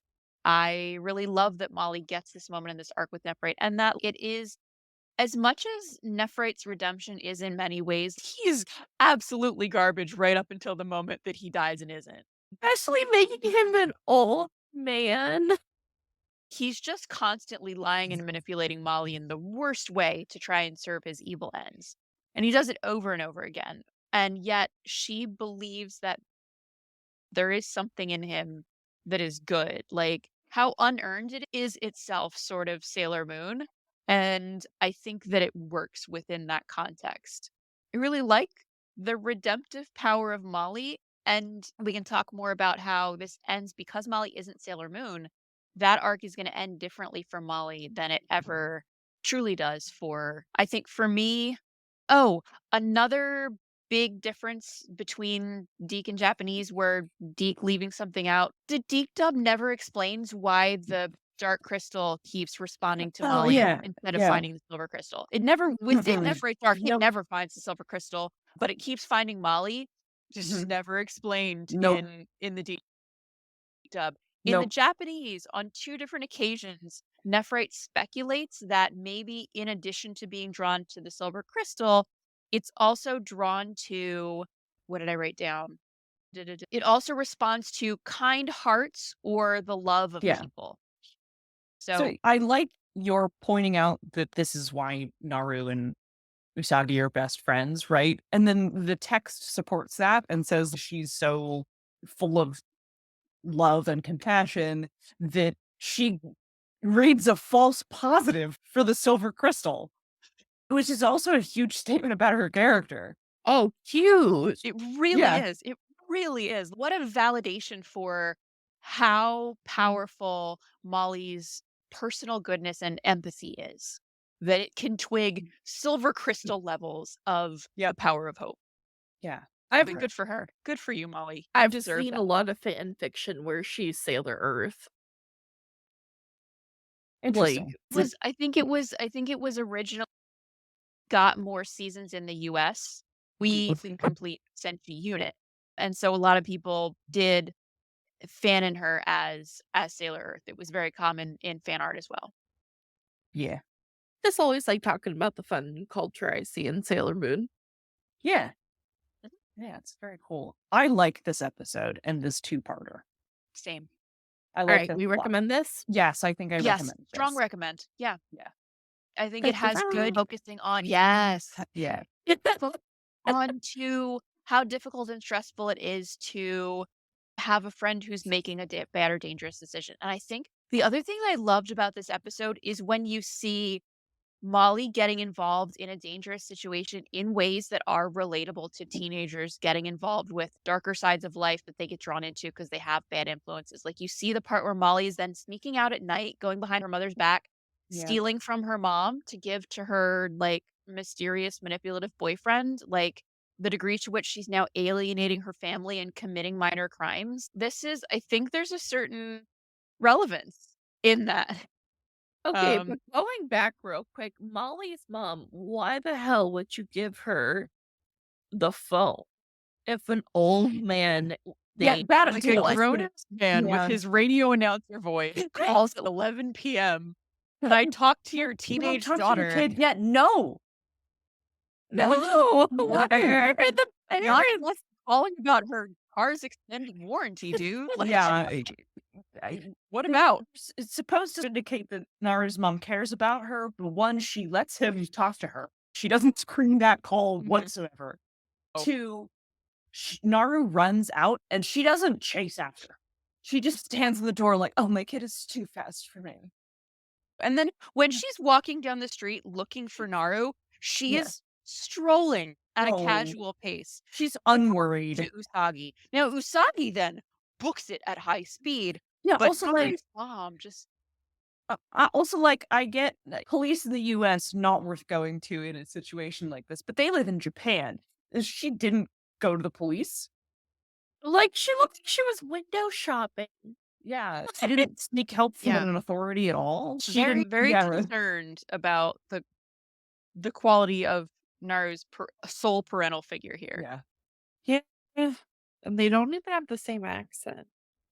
No. Since this is a 2-parter, I think we can go ahead and roll into the next one as well because absolutely. It's a contiguous episode.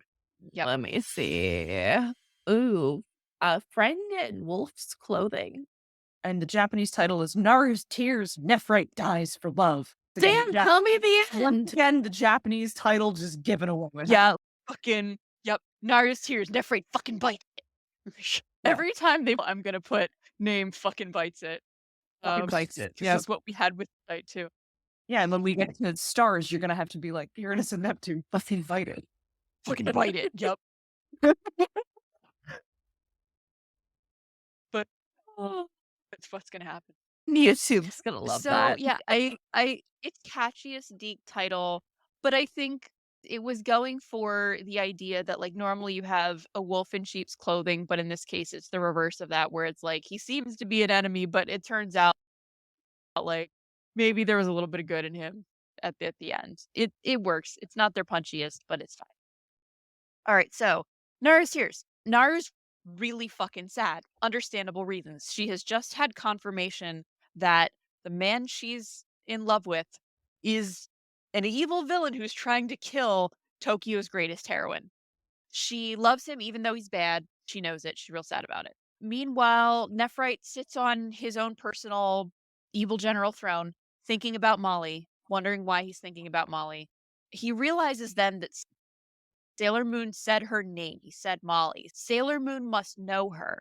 So I can use Molly to find Sailor Moon. He appears on Molly's balcony like fucking Dracula. He sends the dark crystal inside to hug. Oh, maybe the silver crystal's like inside of her? Can it be inside of someone's body? Yes, but not this person. So there's nothing inside of her. In the Japanese version, they like the X-ray of her that he does with the dark crystal also causes, and I believe they've screened that out for Nephrite tells Molly that he learned what love is. Molly wakes up, he's oh Molly, I learned what love is thanks to you. There's nothing like that in the Negaverse. Everyone's out for themselves, everyone tries to kill each other. No one's ever shown anyone any kindness, but you showed me what love truly is. Blah blah blah. Which is again like him using some truths to sell a bigger lie. And then he tells her, now that I know about what love is, I want to ally with Sailor Moon and her friends. I want to escape the Negaverse and work with them. Can you put me in contact with Sailor Moon? And Molly's, I'm sorry, but I don't know shit. And he's, but surely you do. And she's, no, really, I don't know. So he's, oh, that's a shame. He pretends like he leaves. She immediately calls Serena for advice because she's like, I don't know who else to call. I called you at midnight. Sorry to wake up your family. She's not apologized for waking up her family. They apparently don't wake up. Serena gets the idea that Nephrite is once again fucking with Molly, and she's, I gotta get to Molly because shit's clearly going. Zoisite Nephrite has gone off the rails. Has he fallen in love with some human girl? Whatever, like, we're gonna take this human girl hostage because clearly he's invested in her. And I and my plant Yoma girls are gonna take. God, out I love the Nephrite. plant baddies so much. Yeah. Zoisite just has these 3 plant baddies working for him. You want their names? And he's like, I'm making my move. We're killing him. Yeah, hit me with the name. Slow man. Grape. That one's easy. I presume Grape's the one with the grapes. Yeah, Yeah. that's the The grapes. Yeah. Yeah. Okay. How many years of Japanese? Hoseka? No, Hoseka? Hoseng? Like something like that. And then Suzuran. Huh. I don't know. Wait, let me see. Does it say what it means in the other one? They must be some sort of plant references. Yeah, because grape. Great. The fuck is grape? Grape. Yep. Like you can't give both sisters that and then Great. Grape. oh, here we go. Suzuran gets her name from the Japanese name of the lily of the valley Oh, okay. flower. All right. That why grape? Great. Go Great. back. Grape. From the English. Grape. Not even in Japanese. Grape. Does it say what this one means? Oh, here we go. Name for balsam. A pink Oh. purple hibiscus plant. Yeah, it makes sense. Yep. Plant names. Plant names. Yep. All right. So Serena has run off to find Molly. She's like running in the street, just civilian form. And then just in the middle of the street, she just transforms into Sailor Moon. And Nephrite was there the whole time and is, oh, damn. Okay. So now I know your secret identity. And she's, oh my God, please don't tell anyone my secret identity. Oh, this is really bad. Don't tell anyone my secret identity. And he's like, don't worry about it because I'm just going to kill you now. So your secret identity won't matter. Tuxedo Mask shows up to save her. And he's like, all right, Nephrite, let's fucking go. A thing that's definitely worked out great for Tuxedo Mask in the past when Jedi kicked her ass in but whatever. So Tuxedo Mask saves her. Nephrite is about to throw hands, but then he's got a thing that's called Radar Love. and he hears Molly from the distance, from some far distance, calling for help from him. Nephrite, help me. And so he's, fuck this, I'm out. And just ditches Sailor Moon and Tuxedo Mask because he's going to go save his girl. The plant ladies did, in fact, take Molly. They left a hostage note on Molly's bed saying, we'll trade Molly to you for your dark crystal. They wait for him in this, like, old-ass rundown bar called Ragtime for some reason. He fights them. He absolutely kicks their asses. He summons a sword, which is also apparently a thing he's been able to do the whole time. And again, never does again. Takes Molly away. She's, oh, thank you for saving me. I'm so glad that you came. I'm sorry you had to do that. And he admits that he has no idea why he felt motivated to save her, and that he's lied to her like a fuck ton. I don't know why I saved you. Frankly, I lie to you all the goddamn time. I don't know why I did any of this. She's, I know you lie to me, but I don't care, because I know sometimes that you're hot. Then she sees that he's injured, and his arm has been cut, and he's like bleeding green blood. She rips her pajama top into some strips. And she confesses that, like, a secret desire of his is to go have chocolate parfaits with him in this little cafe nearby that sells chocolate parfaits. He's feeling a lot of emotions he's never felt before, and he says, all right, let's do it. Let's go get those parfaits together. We'll do it someday. And then she asks him, like, but she's, oh, but I don't even know if you get Sundays off from your evil organization. And he finds this hilarious, and she laughs too. It is very fun. Very cute moment. Let's see. Yoma shows up and fucking stabs him in the chest with some thorns. Nephrite tells Molly to run away, but Molly, she's not. I'm going to pull out these thorns and save you. And the Yoma's, you'll never be able to pull out those thorns. They'll sap his life away until he dies. And she's like getting electrocuted by the thorns, and she's not giving up on trying to pull them out. She's amazingly, in spite of only having human strength, succeeding in pulling them out like pretty damn far. And so she's maybe going to succeed in saving him. So then another one of the Yoma, like, shoots presumably grapes, shoots grapes Yeah. at her. And so then never her to defend her again. And now he's really fucking done. He has dropped the dark crystal. Zoisite shows up, takes the dark crystal, and is just like, you just kill Neph right now. Bye. He again tells Molly to run. She refuses. The girls finally show up to do a heroism. They fight. They use a combo attack. They kill all three of the Yoma. Nephrite is like dying, and he says, great news, Sailor Moon. I don't think anyone's going to find out your identity now. Yeah. Because he's fucking dying. And then Nephrite says that they won't be able to get parfaits after all, and he apologizes for lying to Molly, even to the very end. Then he dies in a shower of rainbow sparkles, and leaving, like, the only thing that's left of him that didn't dissolve is, of course, the thing that wasn't of him, which is the bandage that Molly had tied around his arm, and it falls to the ground. And Molly cries, and that's the episode. And Bob Summers kills him. Yeah. Don't think we'll be having a chocolate parfait. Oh, please.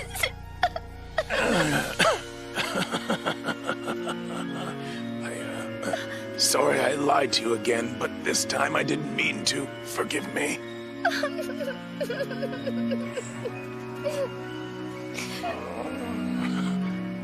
Don't forget me. I just want you to know you're in my heart. Nephrite, no, don't go.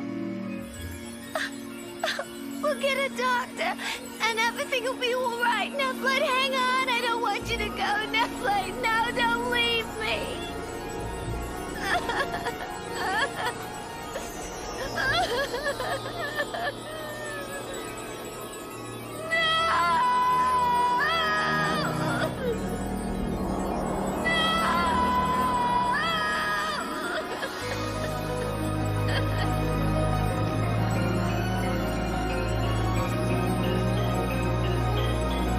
This is also a pretty faithful victim. Yes. There are a couple differences. One of them being that I don't remember this happening when we were watching it. The Zoisite and their baddies. The baddies are like, let's go kill him right now. They're like, they want to throw down immediately. And Zoisite says, no, he's a dangerous warrior. We are not going to fight him head on. We're going to trick him. Yeah. I'm pretty sure that Zoisite being like, Nephrite will beat the shit out of you is not in the GDM.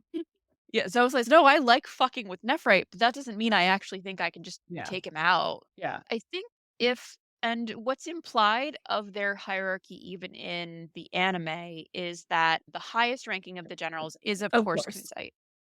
He is their leader.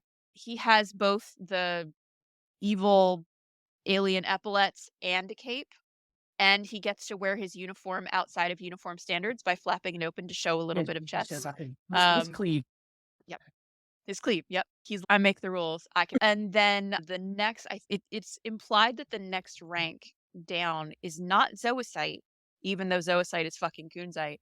It's Nephrite, does not have a cape, but he does have the evil alien epaulets. And he appears to be more powerful than Zoisite is, which is also why Zoisite really wants specifically Nephrite out of the way, doesn't like Nephrite succeeding, and tries to undermine Nephrite and use underhanded methods to take Nephrite down. Also, because I think Zoisite just enjoys doing shit that way. Also, Zoisite wants to do is backstab someone and sit on Kunzite's lap. Yeah. And those are the only two things Zoisite does. Yeah.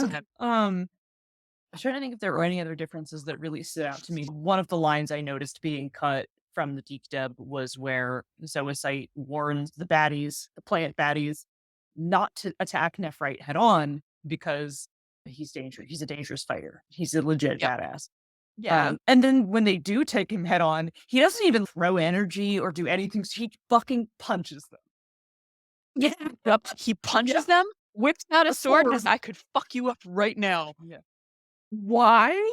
No idea. He has this consistent through line of being like physically supernatural. Like he has They go like stars. Kill them. He sure could have, but he doesn't. Yeah, like it's Yeah. clearly a deliberate characterization choice that he doesn't. He's just much like he knocks Mercury fully transformed off of his car. He's just gonna fucking punch them. Yeah, it's cool. Was also impressed that they kept the chocolate parfait part in English and didn't pointlessly make it something else. In the previous episode, when they go to get coffee, Andrew says, "Want to go get cocoa?" And it's as if teenagers in the U.S. don't understand how to get coffee. Teenagers won't relate to coffee. I guess they were thinking of like children, but like even little kids know what coffee is. Yeah, I guess maybe it was to be like, I guess that's an adult drink, but like, I mean, they didn't want to encourage children to drink coffee, but I don't know about you, but even though I wanted to when I was little, I was distinctly told no. Yeah. And I don't like a lot of the sodas that kids drink have way more caffeine than coffee. There's that too. So. Also, can we talk real quick? The animation team for this was like, I think, really iconic. Oh yeah, the animation's good. Yeah, yep. A number of the scenes from these 2 episodes are scenes that are used in the DiC opening sequence. Molly and Serena on the phone, Serena running through the streets. Those are all opening sequence scenes. That's how iconic they are and how much they were relied on to represent theirs. Oh, Molly crying. And all of them, oh my God, the Senshi crying. I loved that moment. Yeah, that's something that I didn't include in my notes. But them crying for this sad moment. Mm-hmm. A thing that really stands out about this moment is that this is a moment that could not happen to Sailor Moon because it never does happen to Sailor Moon. This is a moment that could only happen to Molly because she's just human. Sailor Moon, when someone that she loves dies, she brings them back. She gets them back. Sailor Moon, she suffers a great deal, but she also gets the good fortune of being Fate's chosen one. And when she loses someone, and she loses a lot of people a lot of the time, she gets them back. Molly never gets Nephrite back. Nephrite is dead. No one saves him. He dies in her arms. She cries her heart out in the same way that we will go on to see Sailor Moon cry her heart out multiple times over when people die in front of her. And nothing is fixed. The Senshis stand there impotently and watch and cry for her sorrow. They don't fix it for her. They don't, at this point, have the ability to fix it for her. And it never gets fixed. This is a moment that is Molly's own and that will go on to always be different from anything that Sailor Moon herself will go through, because Sailor Moon never loses someone permanently like this. Yeah. Yeah. I was moved by your explanation. It's Yeah. actually like a really good one though, especially for how interesting of a situation it is. Do we Look, I think we all stand Molly in this Yeah, house. we do. Finley. We We do. do. Look at this child who could Mm. not love her. Yep. Yeah. What a good little egg. And to know that in the end, she has nothing of him. Yeah. Yeah, she gets. She get nothing. Also, what the hell? Do we have anything more we want to say about this episode? Because we have one more episode to recap real quick. Oh, so we should Because recap it. Because it's just in Japanese. All right. What's Yep. the episode? So the Japanese title, because there's not an English one, was The Summer, the Beach, Youth, and Ghosts. Where is this episode? It does include the summer. It does Uh-huh. include the beach. It does Uh-huh. include youth. Does include and it ghosts. Does include ghosts. What? Yeah. It is right before. It was the second episode we watched.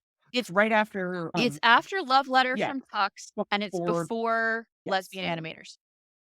Yeah, and this episode is and now for something completely different episode. There Do you are have it? there Got are it. new episodes got of it. the anime where the Got malevolent entity is simply not part of the main enemy from that season, and this is one of them. Yeah. The other one I'm thinking of, I feel like there's Moon Lady of the Lake episode at some point that a hot spring episode of some kind. But I believe that one stayed in D. But this one, which was cut, is a beach episode. And they had the best animation team working on it. And you can see all the stills are gorgeous. And the girls decide to book a private beach resort for group training of some kind.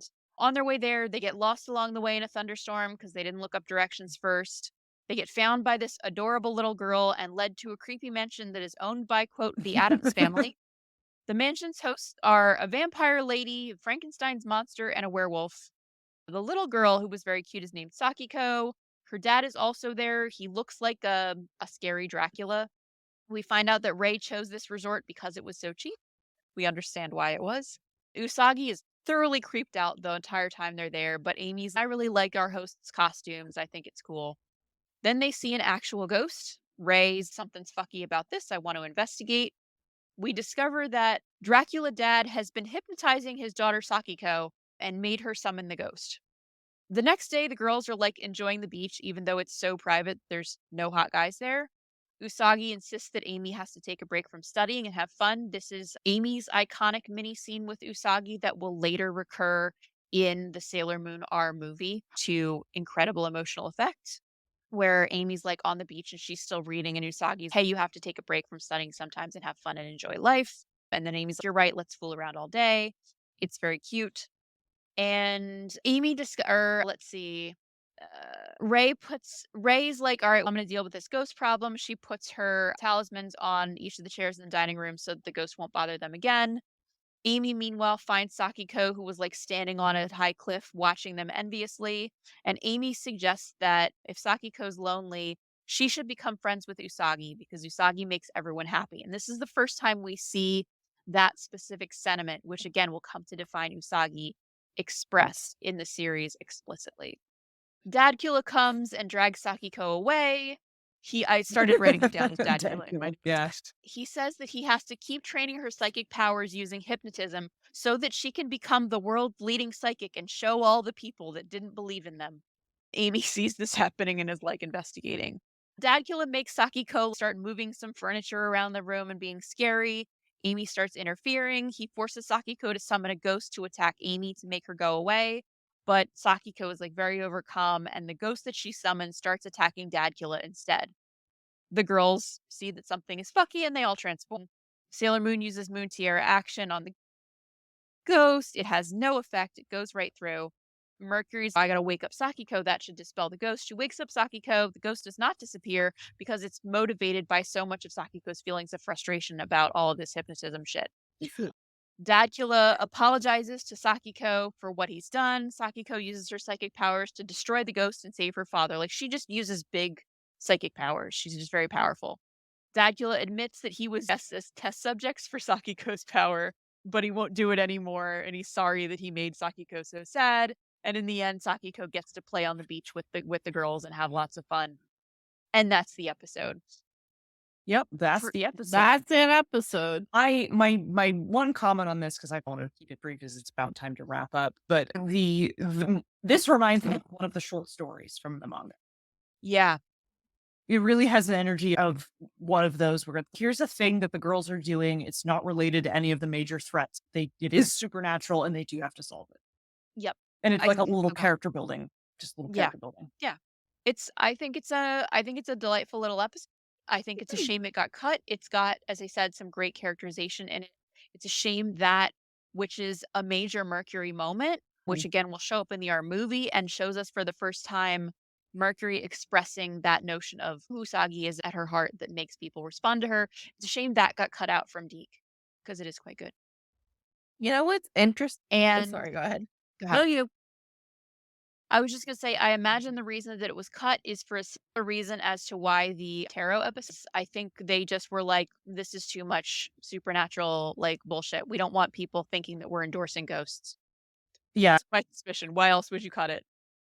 Yeah, no, it doesn't make any sense. The only thing I was gonna say is that, interestingly enough, they still dubbed this episode. They just never aired it. Huh. Really? The dub is out there, Wow. according to one of the wikis. Huh. How wild is that? That's pretty crazy. If anybody has that, share it with us. Yeah, We would love to absolutely. watch the dub if someone has that somewhere. 100%. That makes sense because they had to use the dub for the movie, Which movie? the R movie. The scene with Amy. Oh, yeah. Okay. I see what you're saying. That was dubbed. Yeah. Okay. Yeah. Okay. Yeah, I see what you're saying. Okay. I think Yeah. that about wraps it up. All right. Bringing up the outro. Yep. Farewell, Nephrite. Died just as I you like. know. Poor Nephrite. He finally got likable. All right. We will see everybody next month and we will start Zoocyte's reign of So I think it's a lot. Yeah. Yeah. I guess I kick this off, don't I? I'm trying to find out where where do do we we start. As always, I believe you do. As always, our fellow Moonies, check us out on all our socials and follow us to find out what the next time we're going live. And you can find our links on our link tree in the description. I've been your co-host, Monica. And if you want to know what I'm up to and interested in, feel free to follow me at either Dice-Wizard or Gay Wizard Emporium, all one word, on Tumblr. Sometimes it's Sailor Moon, but often it isn't. Many surprises await you. And on to you, Relia. I've been your co-host, Relia. If you like what I do and you want to follow me on social media, you can find up on the screen below.